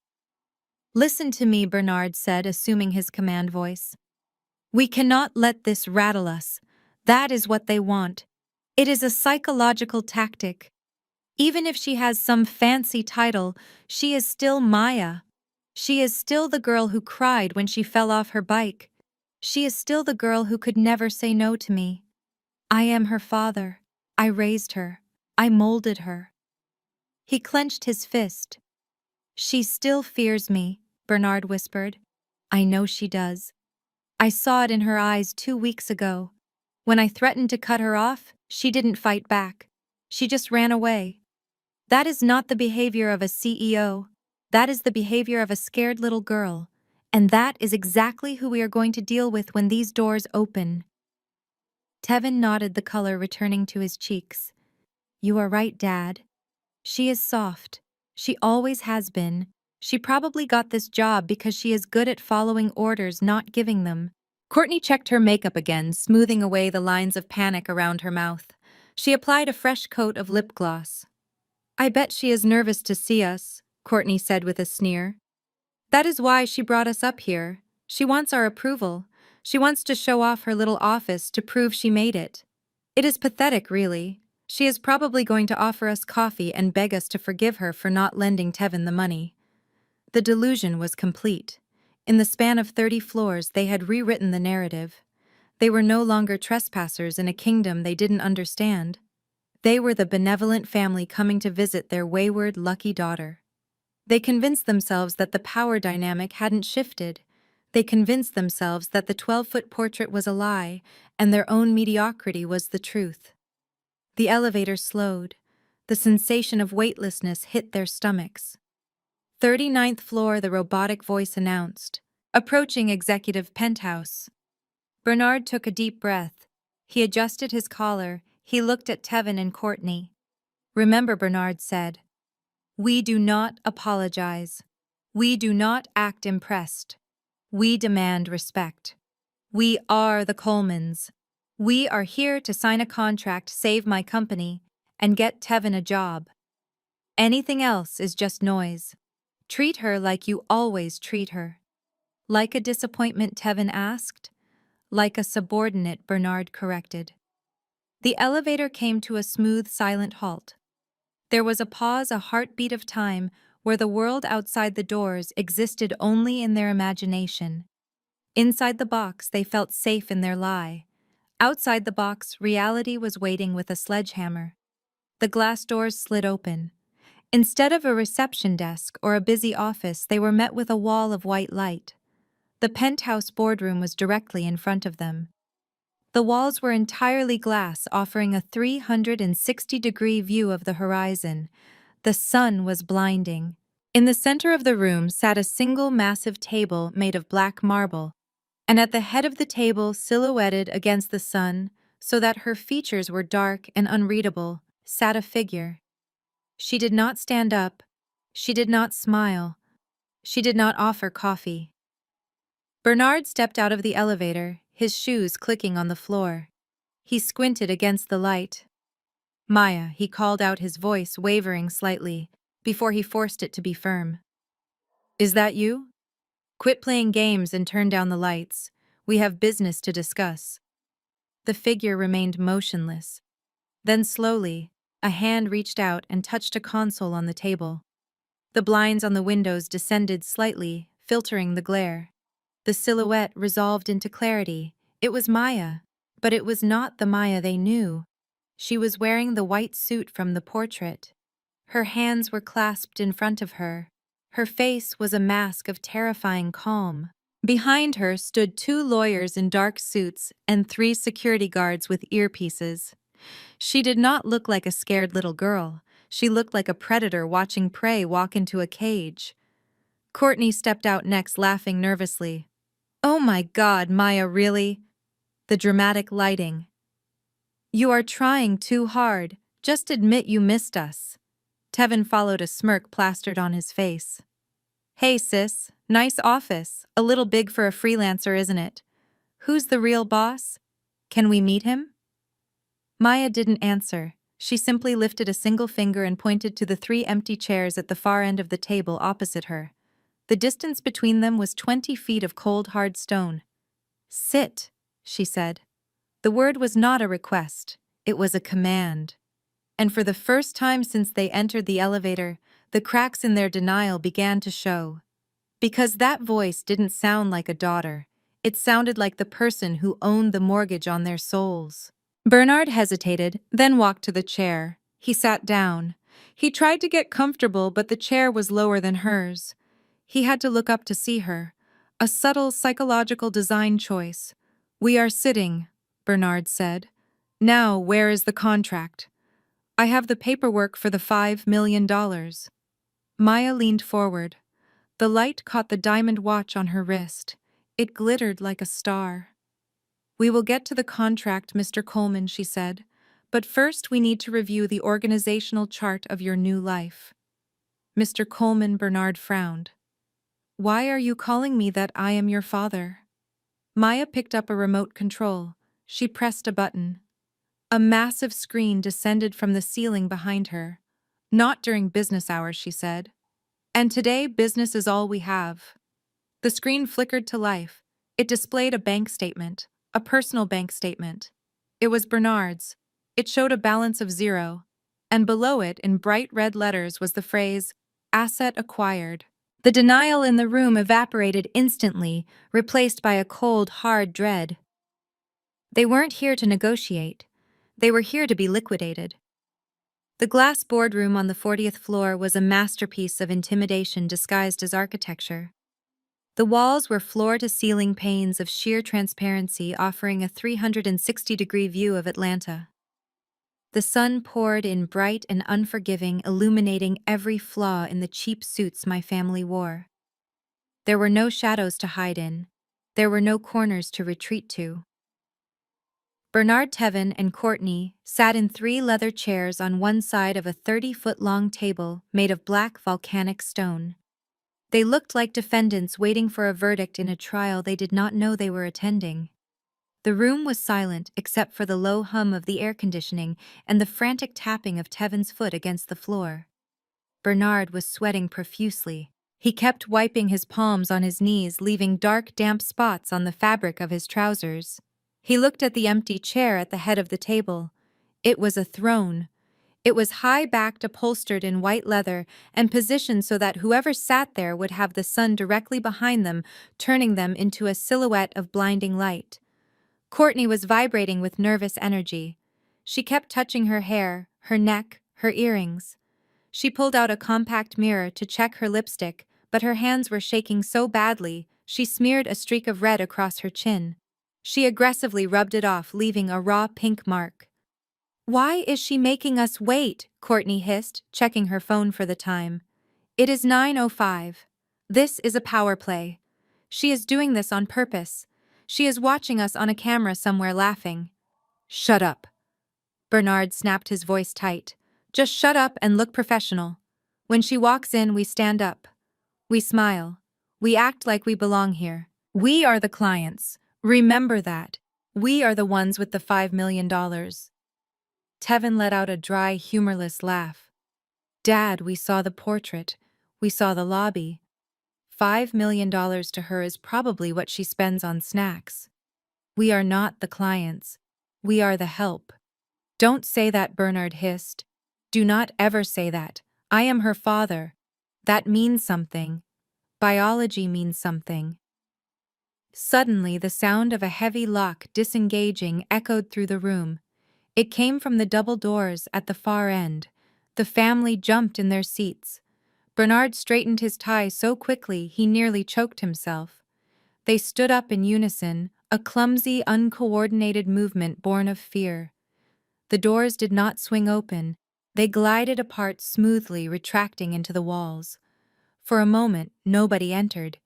The empty doorway framed the hallway beyond, building the anticipation to a breaking point. Then the sound of footsteps. Not the scuff of sneakers, not the heavy tread of boots, but the sharp, rhythmic, authoritative click of expensive heels on stone. First, 2 men in dark gray suits walked in. They carried briefcases and wore earpieces. They did not look at the family.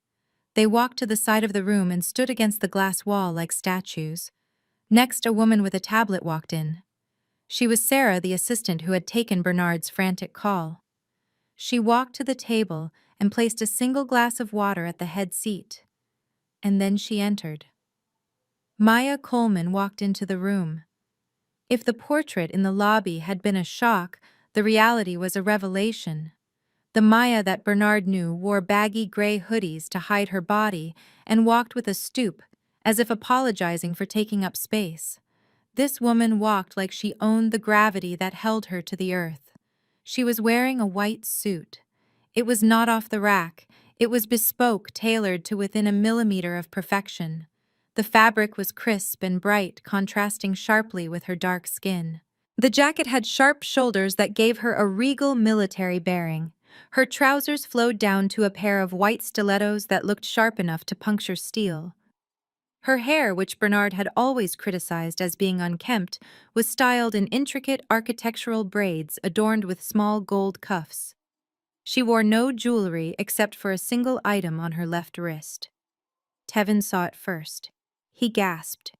It was a Patek Philippe Nautilus rose gold with a diamond bezel. He knew watches. He knew that watch cost more than the house he had just been evicted from. He knew that you could not just walk into a store and buy it. You had to be invited to buy it. The silence in the room was absolute. Maya walked to the head of the table. She did not look at them. She placed a slim black folder on the stone surface. She adjusted the cuff of her jacket. Bernard took a step forward, his arms opening slightly, a reflex from a lifetime of expecting her to seek his affection. "Maya," he said, his voice cracking with a mixture of hope and terror. "Honey, you look different." Maya stopped moving. She slowly raised her head. Her eyes locked onto his. There was no warmth in them. There was no anger. There was only the cold, hard clarity of a diamond. She did not smile. She did not step into his embrace. "Good morning, Mr. Coleman," she said. Her voice was lower than he remembered, resonant and steady. "Please be seated." She did not call him Dad. She did not call him Father. She called him Mr. Coleman. The formality was a razor blade slicing through the invisible cord that connected them. Bernard froze. His arms fell to his sides. He looked at the chair, then back at her.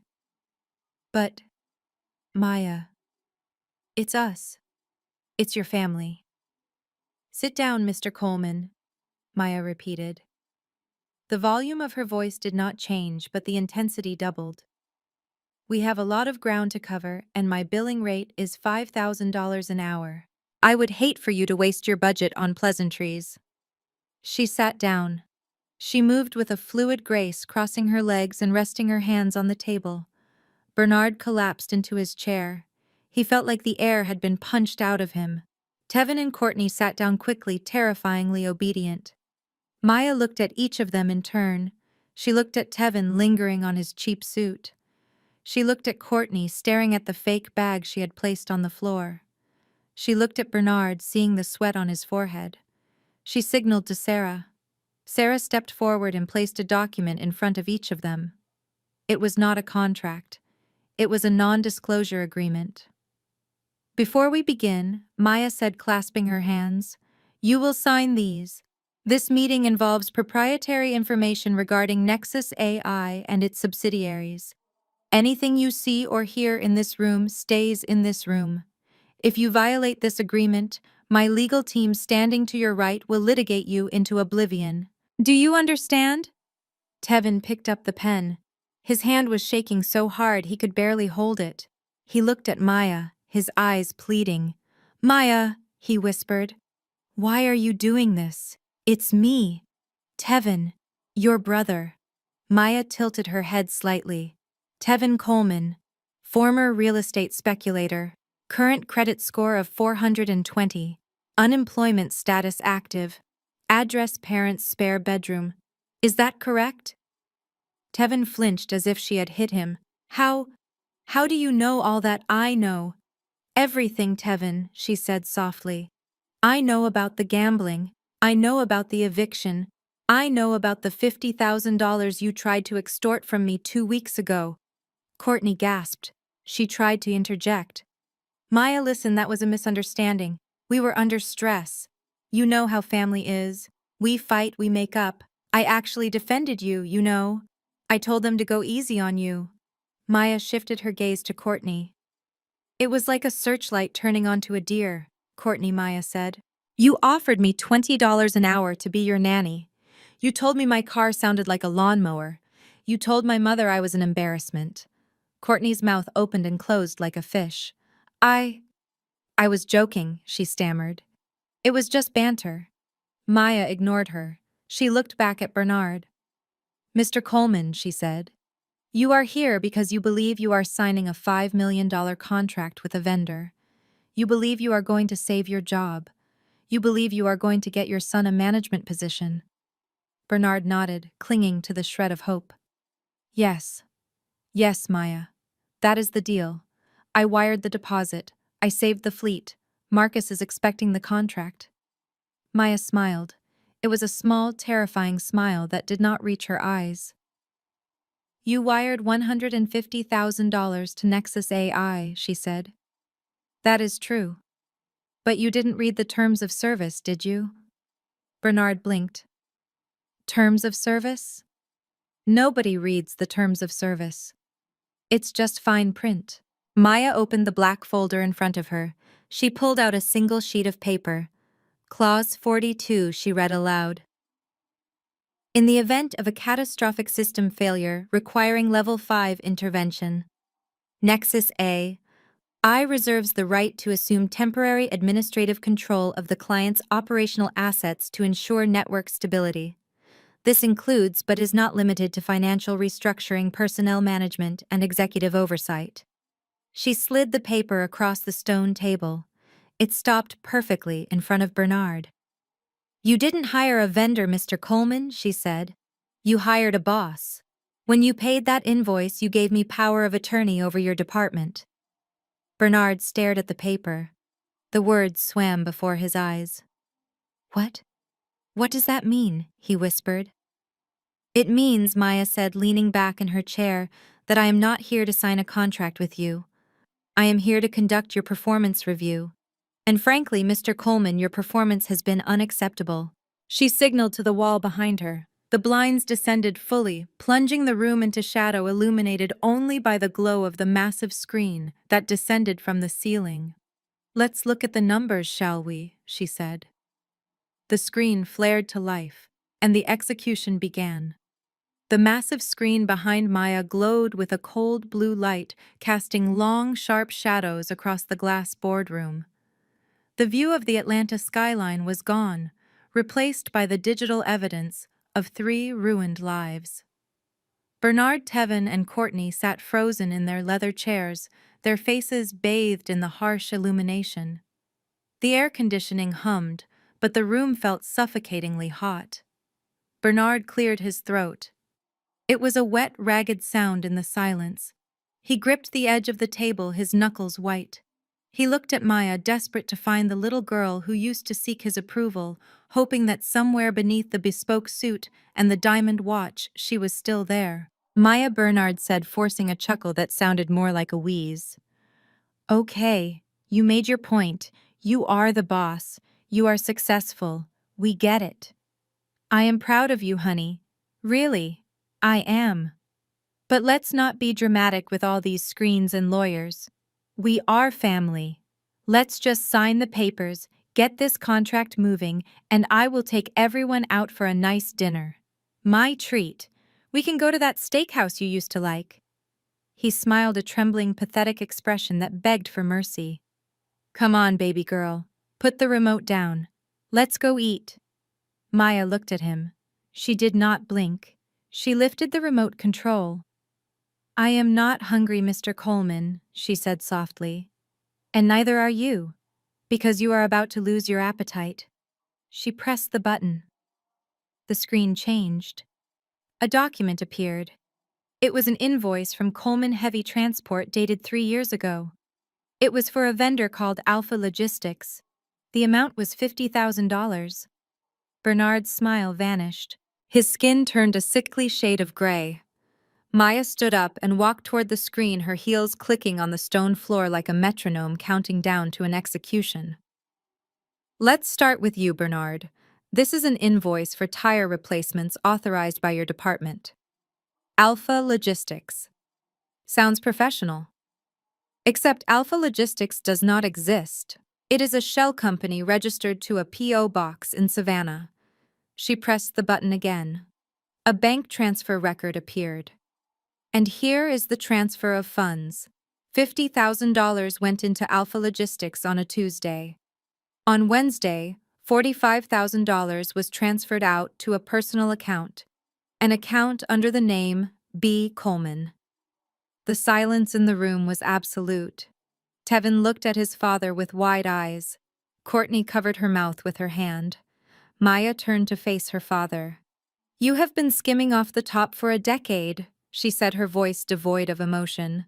"Ghost vendors, inflated fuel charges, fake repair bills. My forensic accountants analyzed your department's ledger for the last 10 years. You have stolen over $400,000 from the company that employs you." Bernard sputtered. That is a lie. That is a clerical error. You can't prove that." "I don't have to prove it to a judge yet," Maya said. "I just have to prove it to your CEO.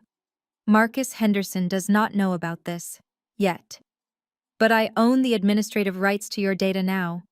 I see everything. You didn't just ask me for a kickback on the phone yesterday because you are greedy. You asked because you are desperate. You spent that stolen money on trucks you couldn't afford and vacations you didn't earn. And now the well is dry." Bernard slumped in his chair. He looked small. The blustering patriarch was gone, replaced by a common thief caught in the headlights. Maya turned back to the screen. "Next slide," she commanded. The image changed. It was a mugshot. Tevin let out a sharp cry as if he had been physically struck. On the screen, a younger Tevin looked sullen and angry. Below the photo were court documents. Tevin Coleman. Maya read aloud. "Outstanding warrant for check fraud in the state of Florida. 3 counts of passing bad checks. And here." She clicked the remote. A spreadsheet appeared. It was a list of transactions from an online gambling platform called Crypto King. The numbers in the loss column were staggering. "You owe $60,000 to an unregulated offshore casino," Maya said. "And you owe another $20,000 to a private loan shark named Rocco. I intercepted a threatening voicemail from him on your phone while you were in the elevator. He said he knows where your parents live." Tevin began to cry. It wasn't a dignified weeping. It was the ugly, snotty sobbing of a man who has run out of lies. "I can fix it," Tevin sobbed. "I just need a loan. I just need one big score. Maya, please. They are going to hurt me." "You are a liability," Tevin Maya said coldly. "You wanted a job here. You wanted to manage my people. You are a security risk. You would sell my company's secrets for a poker chip. You are not a businessman. You are an addict and a fraud." She looked at him with pity, but it was the pity one feels for a wounded animal that needs to be put down. And finally, she said, turning to Courtney. Courtney sat up straight. She smoothed her dress. She told herself she was safe. She wasn't an employee. She wasn't a blood relative. She hadn't stolen anything. "I haven't done anything illegal," Courtney said, her voice shaking but defiant. "You can't touch me. I am just here for support." Maya smiled. It was the most dangerous smile of the morning. Illegal, no. But stupidity is often more damaging than crime. She clicked the remote. The screen filled with a collage of screenshots.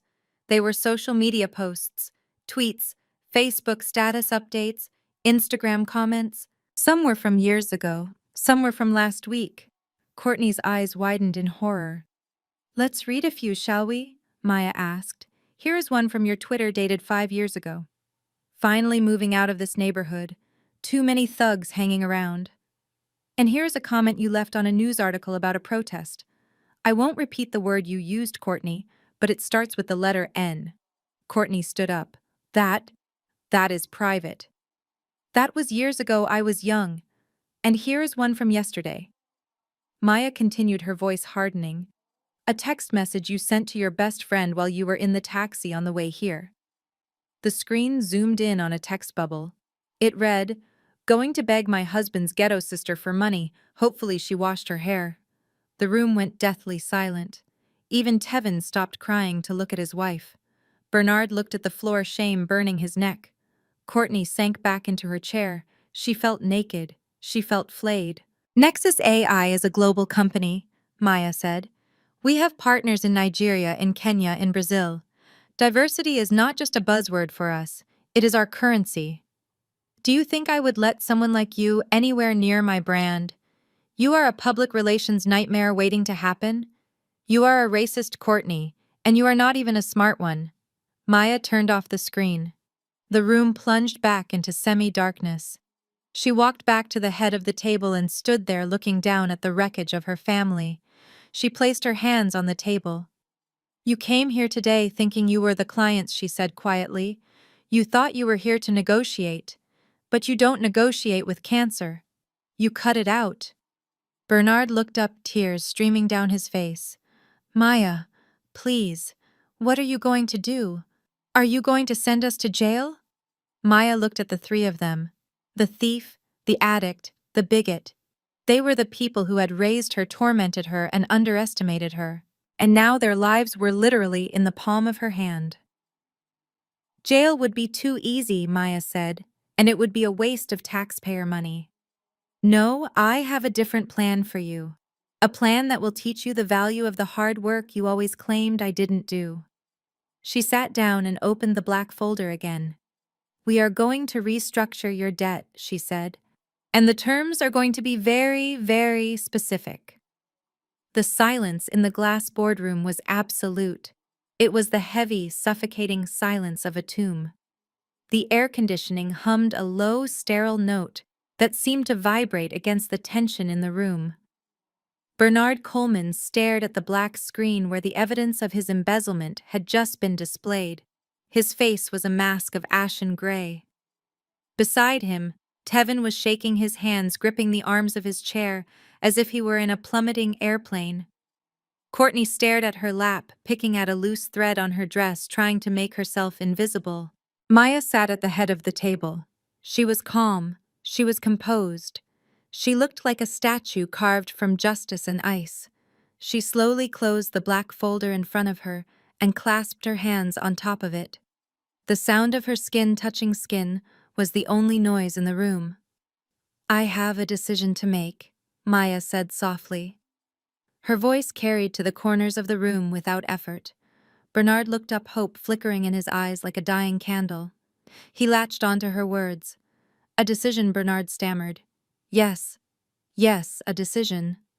Look, Maya, I know it looks bad. The numbers, they can be interpreted in different ways. But we are family. You wouldn't turn your own father over to the police, would you?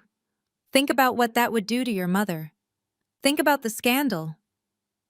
Maya tilted her head slightly. You are right, Mr. Coleman.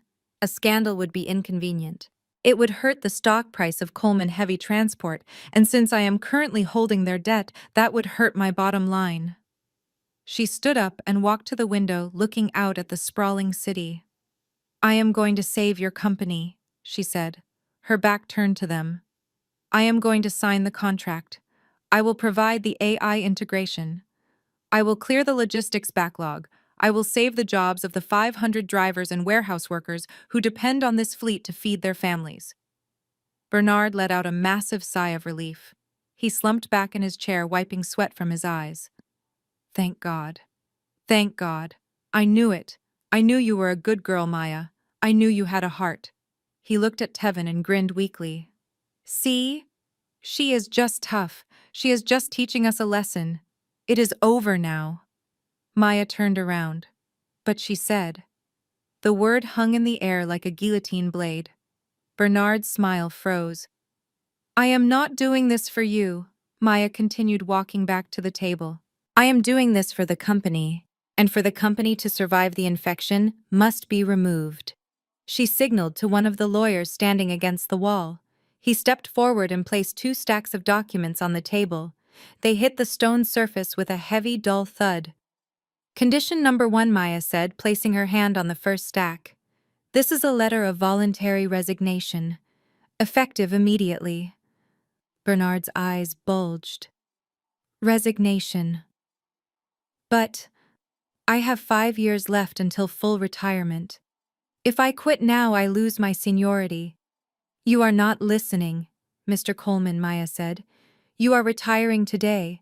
And as part of this agreement, you are forfeiting your entire severance package, the golden parachute you have been building for 30 years, the $300,000 payout you were counting on. Gone. What? Bernard screamed, half rising from his chair. You can't do that. That is my money. I earned that. You stole $400,000. Maya replied, her voice cutting through his shouting. We are simply balancing the ledger. Your severance will be liquidated and used to pay back the funds you embezzled from the company. You will leave this building today with a cardboard box and the clothes on your back. You will have your monthly pension, which is the legal minimum, and nothing else. No bonus, no payout, no company car.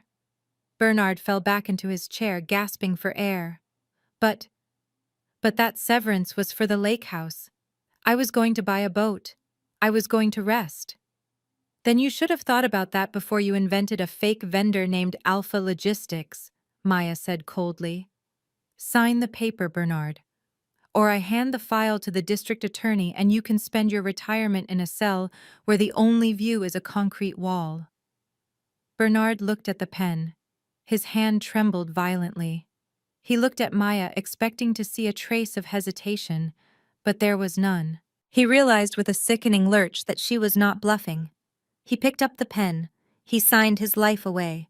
He signed away his pride, his future, and his golden years.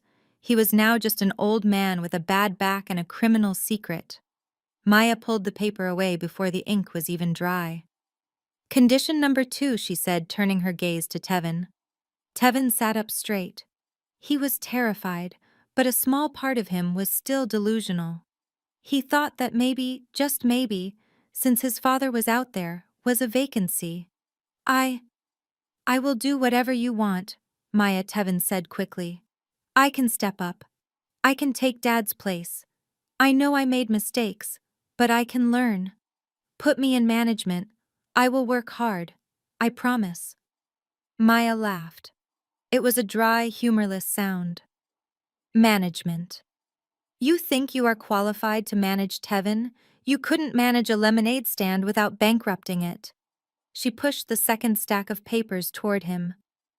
You wanted a job at Nexus AI, she said. You wanted to be part of the team. Well, I have good news. We are hiring. Tevin's face lit up. Really? Thank you, Maya. What is the position? Regional Director, Sales Lead, General Laborer, Maya said. Grade 1. Tevin blinked. I don't understand. We have a warehouse in South Atlanta, Maya explained. It is where we process heavy freight. It is hot, it is loud, and it requires strong backs. Your job will be to unload trucks, specifically the trucks that come in from the port. You will scan boxes, lift crates, and sweep the floors. Tevin looked at her as if she had spoken in a foreign language. You want me to be a mover. But I am a Coleman. I wear suits. I have soft hands. You have debt, Maya corrected. You owe $80,000 to criminals. I bought that debt this morning. You now owe me. And you are going to work it off. She tapped the paper. The starting pay is $15 an hour. We will garnish 70% of your wages to pay back the loan. By my calculations, if you work 6 days a week, 10 hours a day, you should be debt-free in about 7 years. 7 years? Tevin shrieked. You are making me a slave. I won't do it. I won't lift boxes.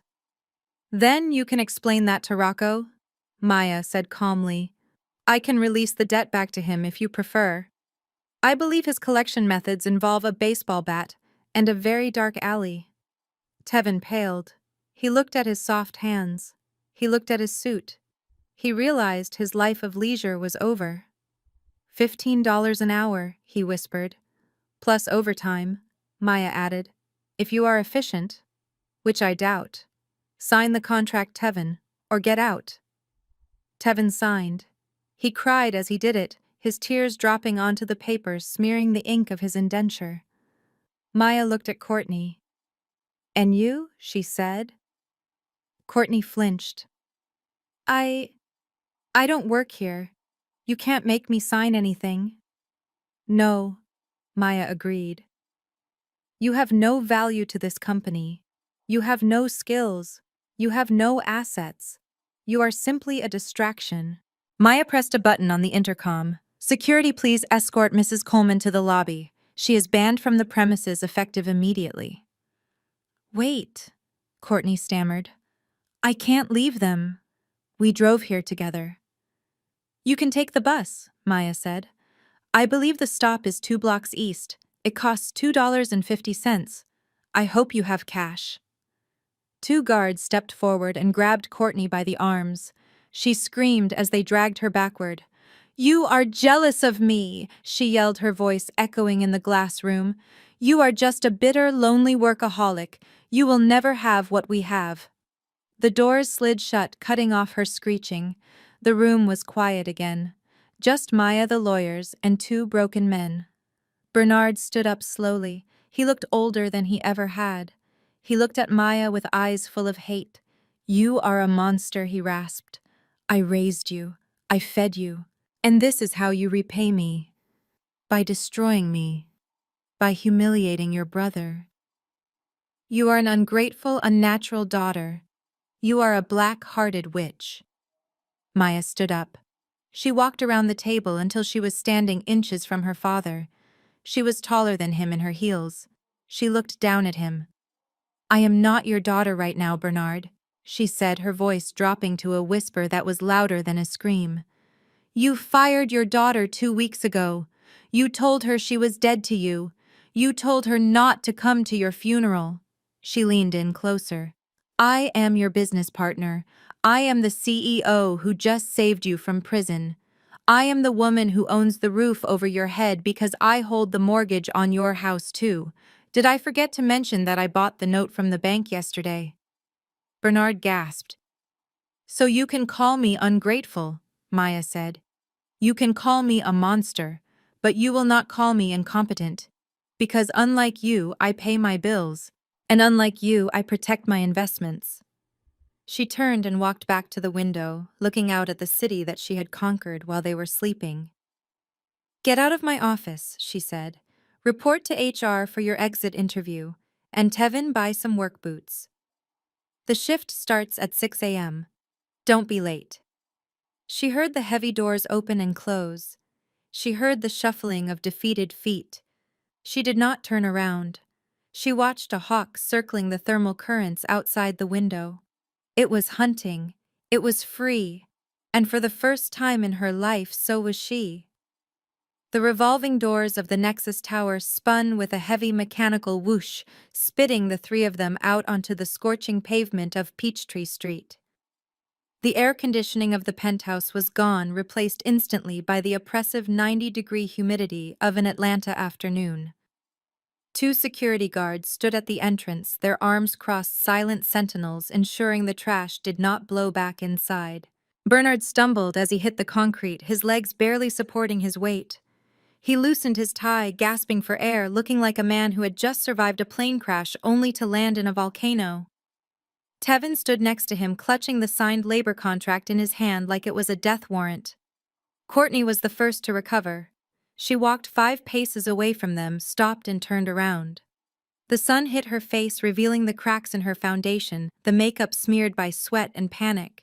She looked at Tevin. There was no love in her eyes. There was no pity. There was only the cold calculation of a woman realizing her investment had gone bankrupt. "Give me the phone," Courtney said, holding out her hand. Tevin blinked, confused. "What? Why give me the phone?" "Tevin," she screamed. "I need to call a taxi. I am leaving." "Leaving?" Tevin stepped toward her, reaching out a hand. "Baby, where are you going? We need to stick together. We can figure this out. I have a job. It is hard work, but I can work my way up." Maya said, "If I work overtime." Courtney laughed. It was a cruel, sharp sound that stopped pedestrians in their tracks. "Overtime. You think I am going to wait 7 years for you to pay off a gambling debt while you sweat in a warehouse? You think I am going to tell my friends that my husband is a box packer?" She reached down to her left hand. She gripped the diamond ring Tevin had bought her 2 years ago, using a credit card he never paid off. She yanked it over her knuckle, scratching her skin in the process. "I do not date the help, Tevin," she spat. She threw the ring. It hit Tevin in the chest, bounced off a button of his cheap suit, and clattered onto the dirty sidewalk. "I am going to my sister's house in Buckhead," she announced. "Do not follow me. Do not call me. If you come near me, I will get a restraining order." She turned on her heel and marched toward a waiting taxi, not looking back once. Tevin watched her go, his mouth open, his world dissolving into dust. He looked down at the ring in the gutter. He didn't even have the energy to pick it up. He turned to his father, seeking comfort. "Dad, she left me. She actually left me." Bernard was not looking at Courtney. He was staring at Tevin. His face was a mask of pure, unadulterated hatred. The shock of the boardroom had worn off, replaced by a violent, boiling rage. He needed someone to blame. He couldn't blame Maya because she held his leash. He couldn't blame himself because narcissists never do. "This is your fault," Bernard growled. Tevin stepped back. "What, you did this?" Bernard screamed, shoving Tevin in the chest. "You and your gambling, you and your lies, you and your greed." "Dad, stop," Tevin pleaded, raising his hands. Bernard shoved him again, harder this time. "You poisoned me against her. For years you told me she was weird. You told me she was a loser. You told me to cut her off. I treated my own daughter like dirt because I was trying to make you feel like a man. And look at you. You are nothing. It wasn't my fault you stole money from your company," Tevin yelled back, his own anger finally snapping. "You are a thief, Dad. You are the one who embezzled." "Don't put that on me," Bernard roared. It was a primal sound. He lunged at his son, his fist connected with Tevin's jaw. It wasn't a strong punch, but it was enough to knock Tevin off balance. Tevin fell backward, crashing onto the hood of a parked Toyota. Bernard scrambled on top of him. The two men, a father and son who had walked into the building pretending to be kings, were now rolling around on a stranger's car, grabbing at each other's lapels, scratching and slapping like children. "You cost me my pension!" Bernard screamed, spit flying from his mouth as he shook Tevin by the collar. "You cost me my life! Get off me!" Tevin sobbed, trying to push the old man away. A crowd began to gather. Phones were raised. The spectacle of the Coleman family implosion was being recorded for the world to see, but they didn't care. They were too busy tearing each other apart to notice that they had become the very thing they always mocked.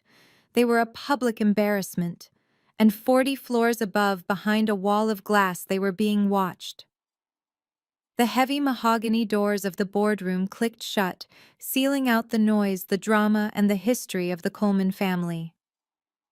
For the first time all morning, the air in the penthouse was still. The energy of the room shifted instantly. The tension that had been vibrating against the glass walls evaporated, replaced by the cool hum of the climate control and the distant muffled sound of the city far below. I walked over to the wet bar in the corner of the office. My hands were steady. I reached for a bottle of vintage Cabernet, the kind I used to be afraid to buy, because my father told me that spending money on luxury was a sin, even though he spent thousands on his truck. I poured a single glass. The liquid was dark, rich, and heavy, swirling against the crystal like liquid velvet. I took a sip. It tasted like victory. It tasted like freedom. I walked to the panoramic window, the one that offered the view I had paid millions of dollars to own. I looked down. 40 stories is a long way. From this height, cars look like toys, and people look like ants. I scanned the sidewalk near the entrance of the building. It took a moment, but I found them. They were just specks. Two tiny, insignificant dots on the gray pavement. One was wearing a navy suit, the other a gray one. They were shoving each other. I could see the frantic movements of their arms, the aggressive posturing. I saw a small crowd gathering around them, people holding up phones to record the spectacle. I watched my father and my brother, the two men who had dominated my life with their demands and their judgments, reduced to a street brawl. They were fighting over who was to blame. They were fighting over money they didn't have. They were fighting because they had nothing else left to do. From up here, they didn't look scary. They didn't look powerful. They looked pathetic. I pressed my forehead against the cool glass. For years, I had let those two men define my worth. I had let them convince me that I was small, that I was ugly, that I was lucky to even be allowed at their table. I had chased their validation like a starving dog chasing a scrap of meat. I had worked harder, saved more, and achieved the impossible, all in the hopes that one day my father would look at me with pride.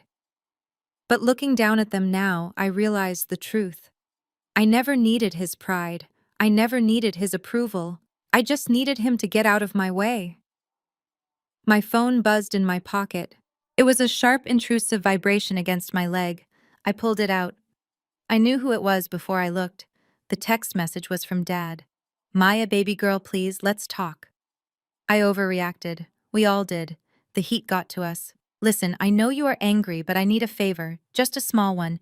I can't leave the city with nothing. I need a bridge loan, just $10,000. For a hotel and some food. I will pay you back.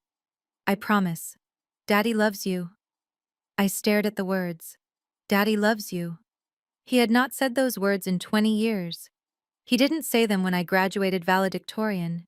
He didn't say them when I bought my first apartment. He didn't say them when I started my company. He only said them now when he was broke, desperate, and standing on a sidewalk with a cardboard box.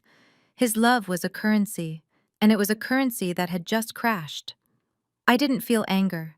I didn't feel sadness. I felt nothing. It was the beautiful, hollow feeling of a wound that has finally been cauterized. I moved my thumb over the screen. I did not type a reply. I did not send a sad emoji. I tapped the small eye icon in the corner of the screen. I scrolled down to the bottom of the contact card. Block this caller. I tapped it. A confirmation box popped up. You will not receive phone calls, messages, or FaceTime from this person. I tapped confirm. The name Dad vanished from my screen, replaced by a simple number and then into the digital void. I did the same for Tevin, and then for Courtney. I placed the phone face down on the black marble table. It was done. The noise was gone. I turned away from the window. I turned my back on the ants fighting in the street. I walked back to my desk, the massive, imposing desk where I made decisions that moved economies. There was a file waiting for me.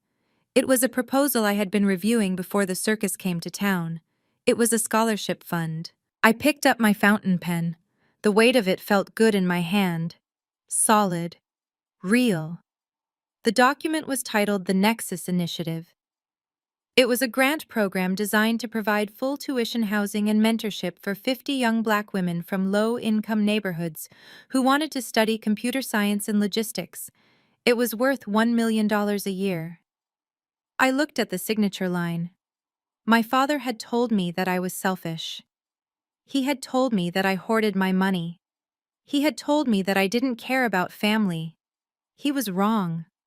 I cared deeply about family. I just realized that family isn't about blood. It is about potential. It is about the people who see you, who value you, and who help you rise. These 50 girls, whoever they were my family now. They were the daughters I would raise up, unlike the daughter my father had tried to tear down. I signed my name, Maya Coleman. The ink flowed black and permanent. I closed the folder and set it aside. I took another sip of wine. The sun was setting now, casting a golden glow over the office, turning the white furniture into amber.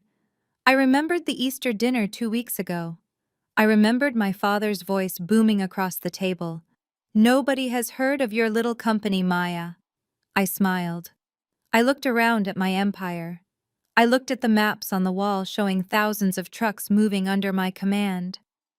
I thought about the bank alerts that would hit my phone tomorrow when the quarterly profits were finalized. They said nobody knew my company. Now they knew. The bank knew. The industry knew. And 50 young girls who were about to get a life-changing letter in the mail would know. The whole world knew who Maya Coleman was. Except for 3 people standing on a sidewalk in downtown Atlanta. They didn't know me. They would never know me again. Because they no longer belonged to my world. I finished my wine, set the glass down, and went back to work. This story serves as a powerful reminder that toxic loyalty is a debt you never have to pay. For years, Maya allowed her family to measure her worth by their limited standards, but she learned that you cannot heal in the same environment that broke you. The most important lesson here is that financial independence is the ultimate shield against manipulation. When you own your life, nobody can threaten your security. Sometimes the healthiest thing you can do is fire your family and hire your peace of mind. Standing alone in a penthouse is better than sitting at a crowded table where you are starving for respect. If you have ever had to build your own table because your family wouldn't give you a seat, hit that like button and subscribe.